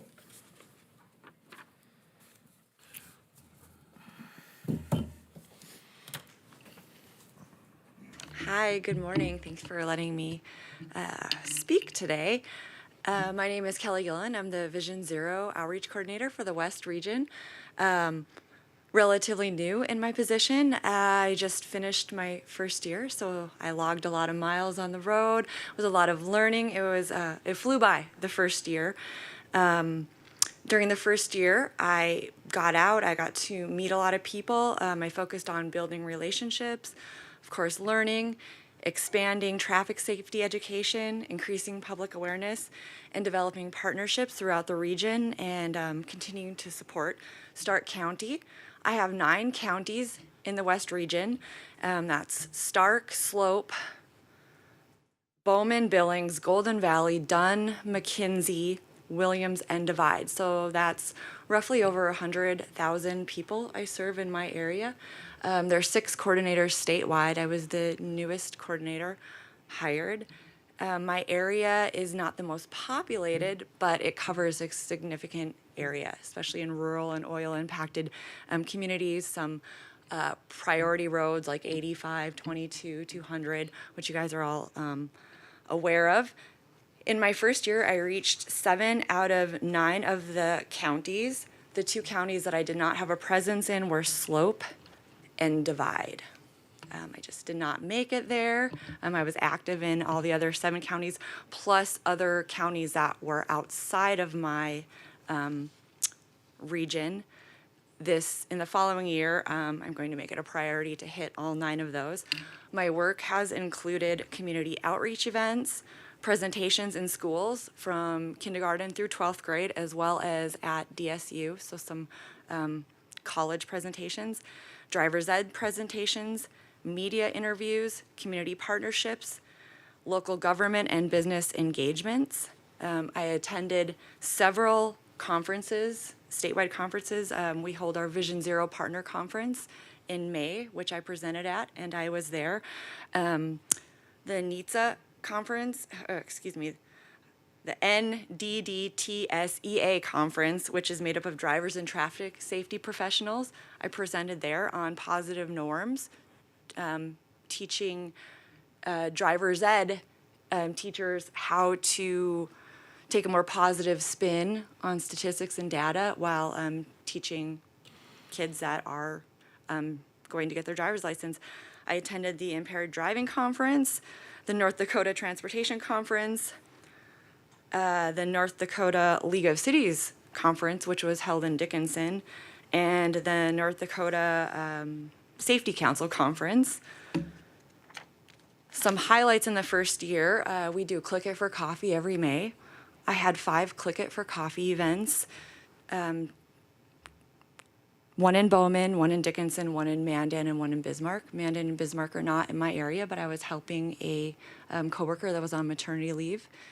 I had 2 in Beach. I went to Beach for their city government week, and they wanted to do a Clicker for Coffee, and they liked it so much they had me back to do another one during our official May Click It for Coffee event. So it was really great to get out in, some rural communities and get out there and have a presence in there and meet government officials and interact with people. I did several drivers' education presentations in Dickinson, Ray, and in Mandan. I was also present at several state sport events. I was at state gymnastics, which was held in Dickinson, state volleyball, and state track. We had our Vision Zero display and interactive tools up at that. I've been to 15 schools. Ray High School, Killdeer, Wofford City, Beach Middle and High School, Bowman, South Hart Elementary, Middle and High School, Standing Rock, Mandan High School, Flasher, Wing, and Dickinson. For professional development, I did attend the Lifesavers National Conference in Baltimore. It's the largest gathering of safety professionals. It was a great conference. They had over 70 workshops, and just a tremendous amount of knowledge was gained on that. I attended a how to work with traffic safety on tribal land session, which is really interesting because I have Mandaree in my area, which I have not. I made some contacts there, but I have not done a whole lot with Mandaree yet, so that's a priority area. Also, there was a really interesting session on when facts don't work, when we know the traffic data and the facts and how seatbelts are the #1 way to keep you safe on the road, but when that doesn't work, how to explain that and talk to people, because we all know sometimes facts don't work. We have to rely on other ways to get traffic safety messaging come across. I also completed my CPS training, which was a week-long training in Bismarck. So I am I have National Child Passenger Safety Technician certification. So I'm qualified to inspect, install, and educate caregivers on proper use of child safety seats, which is a really big deal. The stats on that, about 75% of car seats and booster seats are installed incorrectly in cars. So that is a priority that I'm going to be moving forward, especially reaching our rural areas and rural communities, and help make sure that our kids are secured properly in their seats.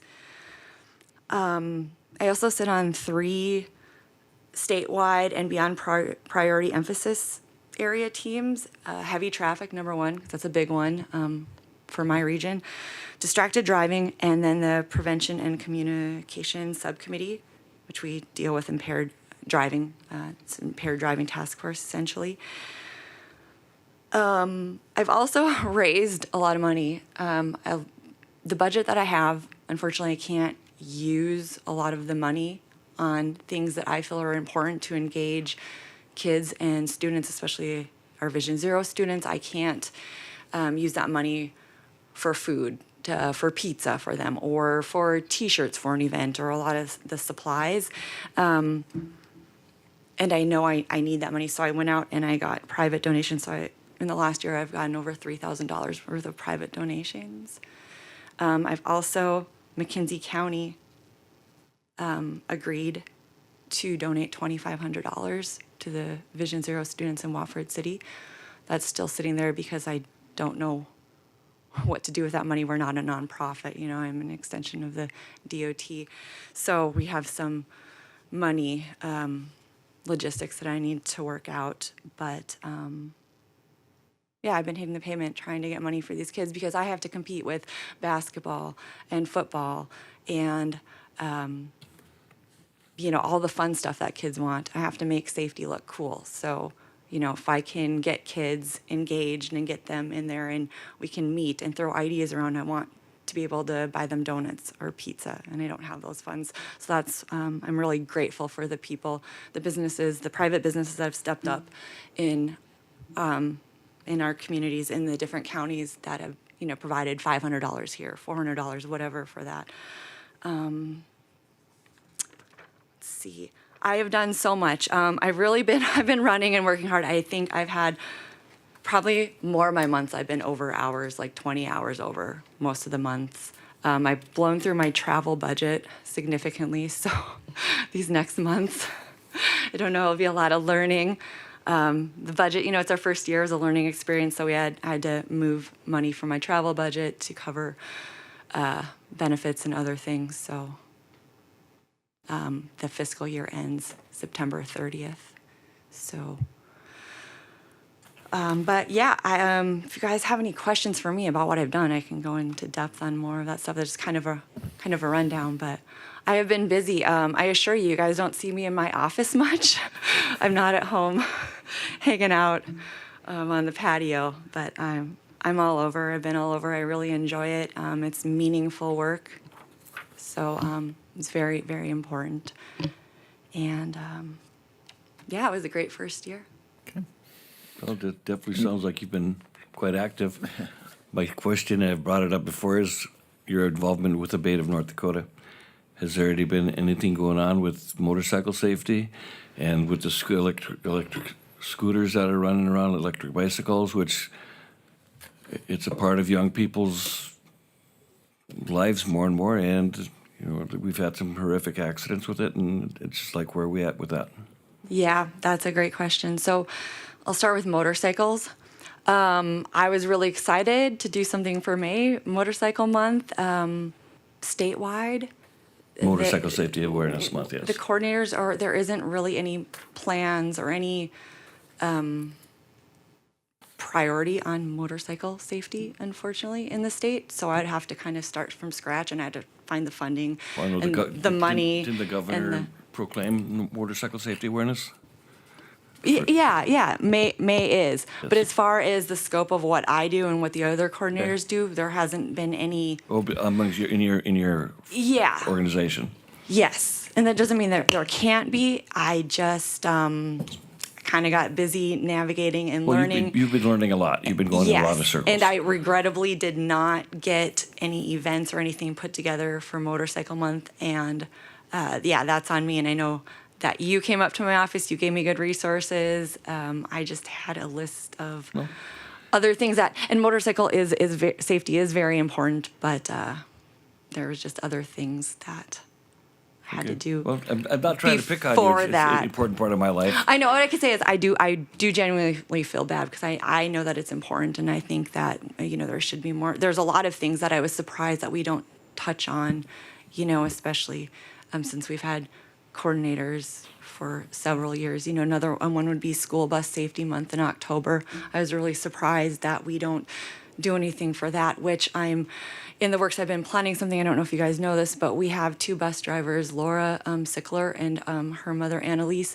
They have a combined 100 years of school bus driving in our communities, and that's phenomenal. That's amazing. So I'm working on maybe doing a poster contest or something within the schools with school bus, but I have to raise money for a prize. I have to basically start from zero, you know, get the signage, get the information out, fundraise, get money for prizes. I think I already said that, but it's a bigger undertaking than what one would think, you know, and I wanted to put a school bus. I did talk to Able, and they were gracious enough to let me stage a school bus in their parking lot in a highly visible area, but then I didn't have any banners or signage that says, you know, School Bus Safety Month.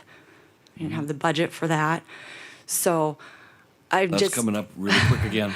It is. So what I'm saying is there are so many projects and ideas that are spinning in my head, but it's just me, and, you know, trying to coordinate everything and find the money to do that.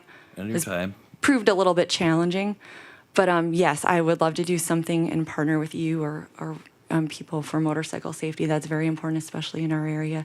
School bus safety is another one, and there's several other things I think that don't get the attention as well. And then yes, the vehicles, that is a hot topic. We are talking about all this side-by-sides, electric bikes, scooters, because that is a statewide problem, and I would assume other states as well are really having those issues. And it's a tough one to navigate. We have the rules and laws out there, but also that people, they buy something for their kids, or they're busy working and kids have to get to sports, or kids are just being kids. So it really, we're trying to format parent education information.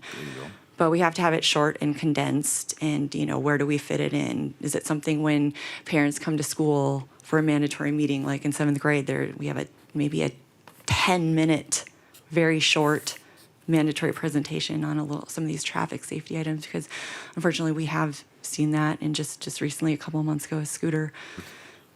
Back years ago, there used to be safety classes for the 3-wheeled, which became the ATVs or whatever, but the sales places would push just short education, little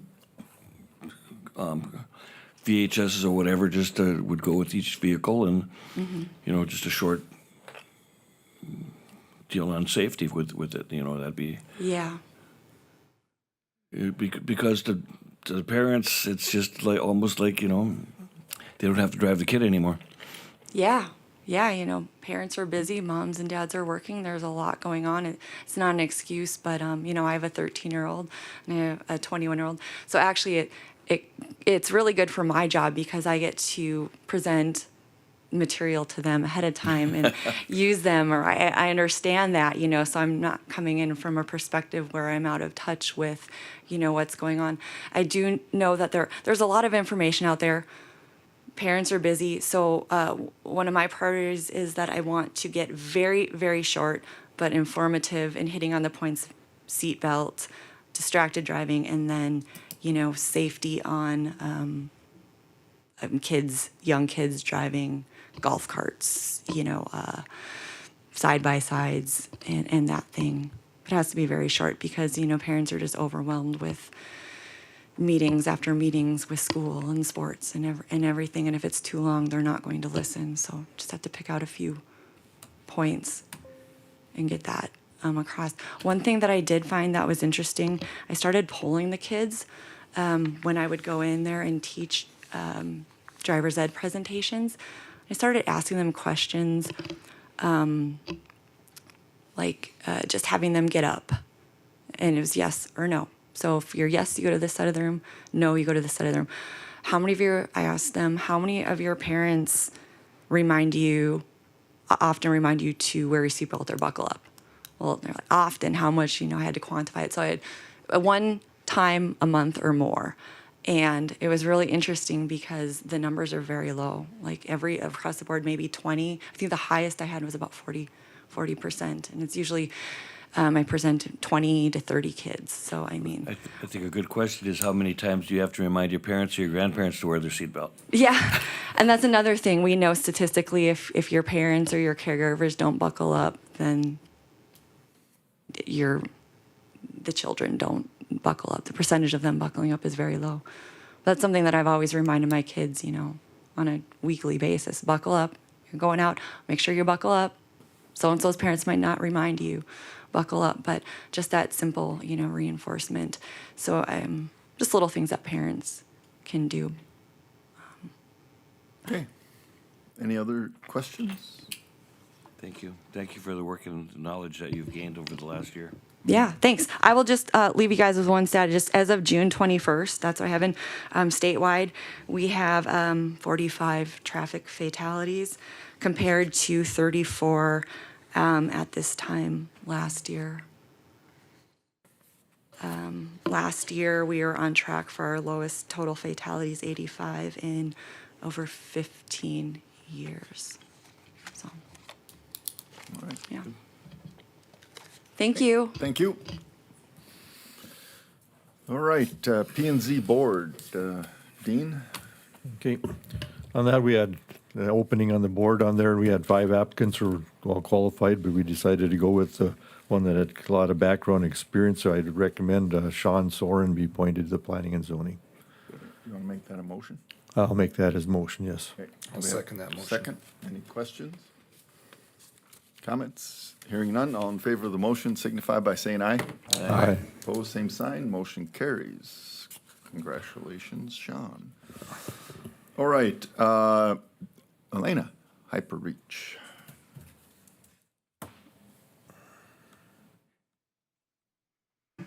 Commission, Elena Scott, Stark County Emergency Manager. I am looking to request to switch from our alerting platform of Everbridge to Hyperreach. We would start soon to give us time to transition the program over and give people time to get acclimated to the program and using it.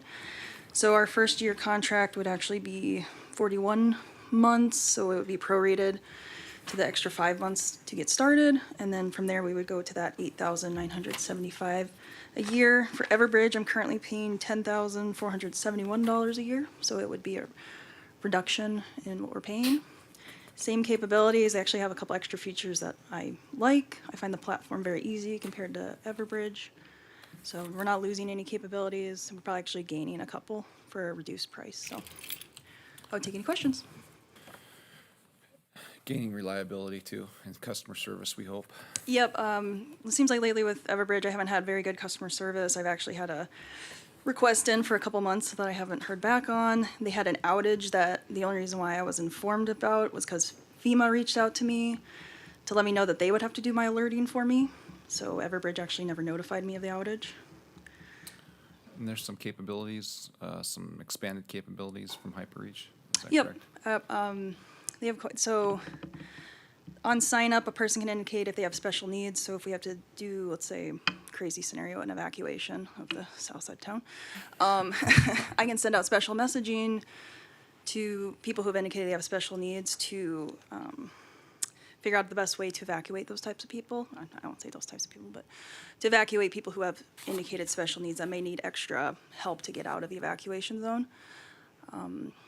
You're able to sign up through your Alexa for Hyperreach, and then Morton County, our neighbor, is a Hyperreach community. So if you have the app for Hyperreach, any alerts that or if you're in a community that has a Hyperreach, you'll actually get those alerts too. So it wouldn't be just Stark County based. It would be if you're in Morton County, another state that has Hyperreach, you could get alerts through Hyperreach. So expanded capabilities, you know. Are you on a year-to-year with Everbridge contract? I'm on a 3-year, and my contract is ending January 23rd.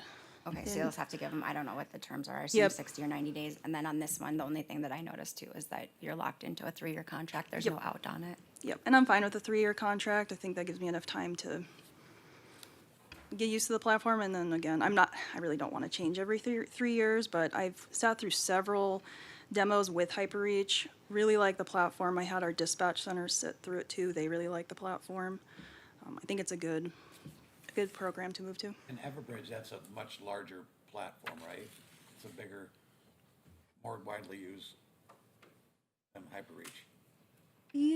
Yeah, I mean, I think they're well known. I think they've been in the business for a long time. I think that's it. And I think that's kind of maybe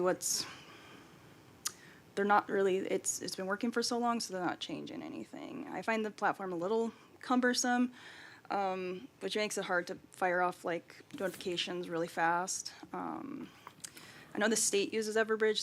They offer it to the smaller communities at just the IPAWS level, so smaller communities that have a contract with Everbridge through the state don't have like the citizen notification that we do. So yes and no, but I'm seeing a lot of people moving away from Everbridge, to be honest with you. Citizens sign up is much easier with Hyperreach as well, correct? Yep, it seems like the sign up portion is a lot more user friendly. Still will have the weather alerting. We would actually limit the weather alerting to some of the more like the thunderstorms and then the tornadoes. I actually had to limit those on the Everbridge side because people were getting a lot of notifications that they weren't wanting.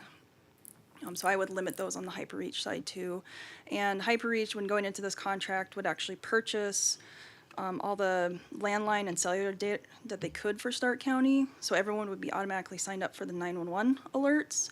And then if you want the weather alerts or indicate that you have special needs, you'd have to just go into the platform and sign up. So everybody that's already currently signed up, it'll just roll in Yes. for both alerts. Yep. And I can use my current platform too to notify everyone that Everbridge is, we're moving away from Everbridge to HyperReach. Go to here to sign up if you want, so. I think we'll be in the same area where you look at Yep, it. I would change everything to, yep. And they have a bunch of social media, like messaging that they have that they have offered to help me spread the word. I would try to do a big media push to let everyone know that we're moving away from Yeah, Everbridge. Just because of recently when we had that last storm that was predicted in here, maybe it was the gas, the line gas down thing, yeah. south, that I was reading on a bunch of stuff, and people were mentioning that we do have this site that you can go to. Yep, so I can give a little background on that. So the first couple notifications that went out for that evacuation used that citizen alerting side. And then when we got notified that it was much bigger than we were thinking and we were gonna have to evacuate higher, that's when we jumped up to that iPause, that big notification. So we used the smaller version first and then we moved to the big one, which the smaller version was you have to sign up for, and then the big one is if you're on the cell phone tower, you get it. So that's why some people north of town got it. And for example, there's one thing that I did see in there, like somebody living in another state, right, might have signed up for this at one point, got an alert, Yep. right? Yeah. Is there a way that every year you get an update to, I mean, I could send out a notification every year to, is this, if you moved away, Yeah. you might want to the way you get an delete alert? this. So I do get people after some big events call me and say, I haven't lived in Stark County for a couple of years. I'll delete them, but it's hard for me to catch those people on my own. Report themselves from the app or whatever. Yeah, But who you thinks can, about- if you don't- signed up don't think yourself, about it, so. you know, if you signed up yourself, yeah, you're able to do it. But if they forget, just please, you know, like just. Yep. Corey, people also don't update their mailing addresses either, so. So you're looking for authorization to execute the contract. What's the effective date immediately on this? Yes. So okay. Yep, because it's going to take them a couple of months to get it going. I have to file some paperwork with FEMA to notify them of our new alerting software, do some stuff with the state. Like I said, get this program in place so people can practice with it, and then we'd like a January 1 live date, and that would give us some grace period with Everbridge too if something, goes wrong, but. Okay. Well, I'd make that motion to move to the new application, HyperReach Technologies, for our Citizen Alerts program. Okay, we have a motion by Commissioner Claris. Do we have a second? Second. By Commissioner White. Any other discussion or questions? Hearing none, all in favor signify by saying aye. Aye. Opposed, same sign. Motion carries. Thank you. I have a question for you. So when that storm came through on the rodeo night, Saturday night, were the people just on their own to leave, or were they allowed to use our our little building there to get inside out of the storm, or what was the?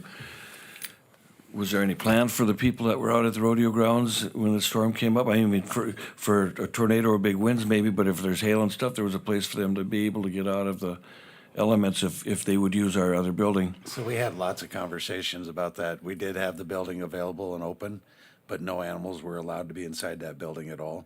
And then the bathrooms are a shelter in place as well. Okay. There at the facility. I just didn't know if the building was open in case the storm would come, was. or what arrangements were made for it. So was why I thought I'd bring that up. Yeah, and I did open up community gathering locations that day, just as a precautionary for people to go to in advance. I don't know if anyone utilized those places, but I did open them up as a precaution because the predicted tornado zone started getting kind of narrow over Stark County, and then the tornado risk jumped up to about 10% about halfway through the day. So we just were seeing an increase in volatility. So to be safe, I tried to open something up and watch the weather. I know I was talking with Sheriff Lee during the event to give him updates if I was hearing any, so. Yeah, because otherwise, if you don't have a place for them to go, you got how many vehicles trying to leave at once, and total mayhem, so I mean, just a place to get them out of the elements. So our emergency declaration expires today, correct? Was there any usage of emergency funds during that period of time? I wasn't notified of any needs, so nope. Good. Okay, thank you. Thank you. Great, thank you. Thank you. Ward County JPA, Miss Ingolstead. It's a pretty standard JPA that we get every year, in the event that we have juveniles that need to be, housed at, a facility. So just lays out what our cost is and their responsibilities and our responsibilities. Okay. Shocking cost per day. There's only two of them in the juveniles in the state, right? Correct that in Mandan. Okay. Can I get a motion to execute the JPA? So moved. Second. By Commissioner Claris, second by Commissioner White. Any other discussion? Hearing none. All in favor signify by saying aye. Aye. Opposed, same sign. Motion carries. Thank you. Small City Grant Funding Request, Richardson. Karen. So the city of Richardson put in a request from our small city grant fund. I kind of gave you a little summary here.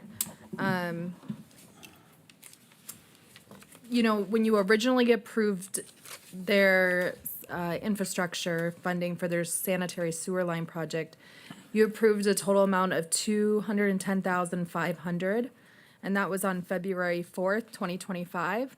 So as they've been requesting those dollars, providing receipts and everything, we have been giving dollars out of that approval of the $210,500. This most recent request, there is still $89,443.95 left of the $210,500. But their request, because they moved on to phase 2 of their sewer lining project, comes to a total of $211,023.81. So I just am looking if the commission is okay with them moving on to phase 2 of their sewer line and granting them the grant funding. I would just need approval for an additional $121,579.86 in small city grant funding to the city of Richardson, and then I'm able to fulfill the request fully. I looked at their original application. They expanded their phase 2 greatly, which is great. I'm glad to see it. Can you give me a little bit of a history update on that? We approved it, right? And were they getting a grant also to cover? They're using their own dollars for the other half in the original project. No grant? They didn't have any grants at that time. You approved the $210,500 on their, out of their allocated amount per year. And then this is where they went on to phase 2. That was covered a lot of phase 1, but this, now they're on phase 2 and they're requesting more from their pot of money that the commission had allocated for this. And they have been sending over documentation saying where, you know, the amount that they spent versus, it was a a lot of pages. I apologize for that. The information packet's actually very good. If everybody Absolutely. followed that, that model, it would make this very, I thought they did it, not just because I'm from Richardson, but. So attachment claim E, you? which is the last page, will show you, it was kind of their colored chart. It shows you, you know, the amount that they paid versus the amount that they're asking for the 50% Stark County side. And they have the check numbers. I mean, they have what the approved amounts were and the check numbers and stuff that were paid. So, Interesting. They do have some funding. Well, some of their numbers weren't quite accurate, but even with the additional money coming out of the 26 funds now, I mean, they're still going to have like 200,000 left to spend just in 2026 yet. yes, that they could apply for. Yes. It's just that they went over your original 210 Right, amount, and so right. that's where I just needed for the additional. Anything else that comes forward, it'll come also to the commission meeting. We just been paying out of that original 210. Because the phase two was actually presented to us, the initial go Yes, around. and it was we- lower. Yeah. Yeah. Yeah. Okay, I what would are your make- wishes? I would make that a motion to approve the additional $121,579.86 to the city of Richardson. Okay, that'll be paid out of the Small Cities Grant Fund. Yes. Do you have a second? I'll second. By Commissioner Franchuk. Any other discussion? Hearing none, roll call vote. Commissioner Claris. Aye. Commissioner Franchuk. Aye. Commissioner Marsh. Aye. Commissioner White. Aye. Chair votes aye. Motion carried. What did I miss? Do you want to talk about the meeting? Oh, yeah. On your early year, we had a July 14th meeting as a potential schedule. We having discussions with Auditor Richard. We think we can take and act on any of the items that would have been there on the 14th. We can do that with our first meeting in August. So unless someone has an item that they foresee happening in the next 7 days, we would potentially cancel that meeting. So in the August meeting would be your preliminary budget.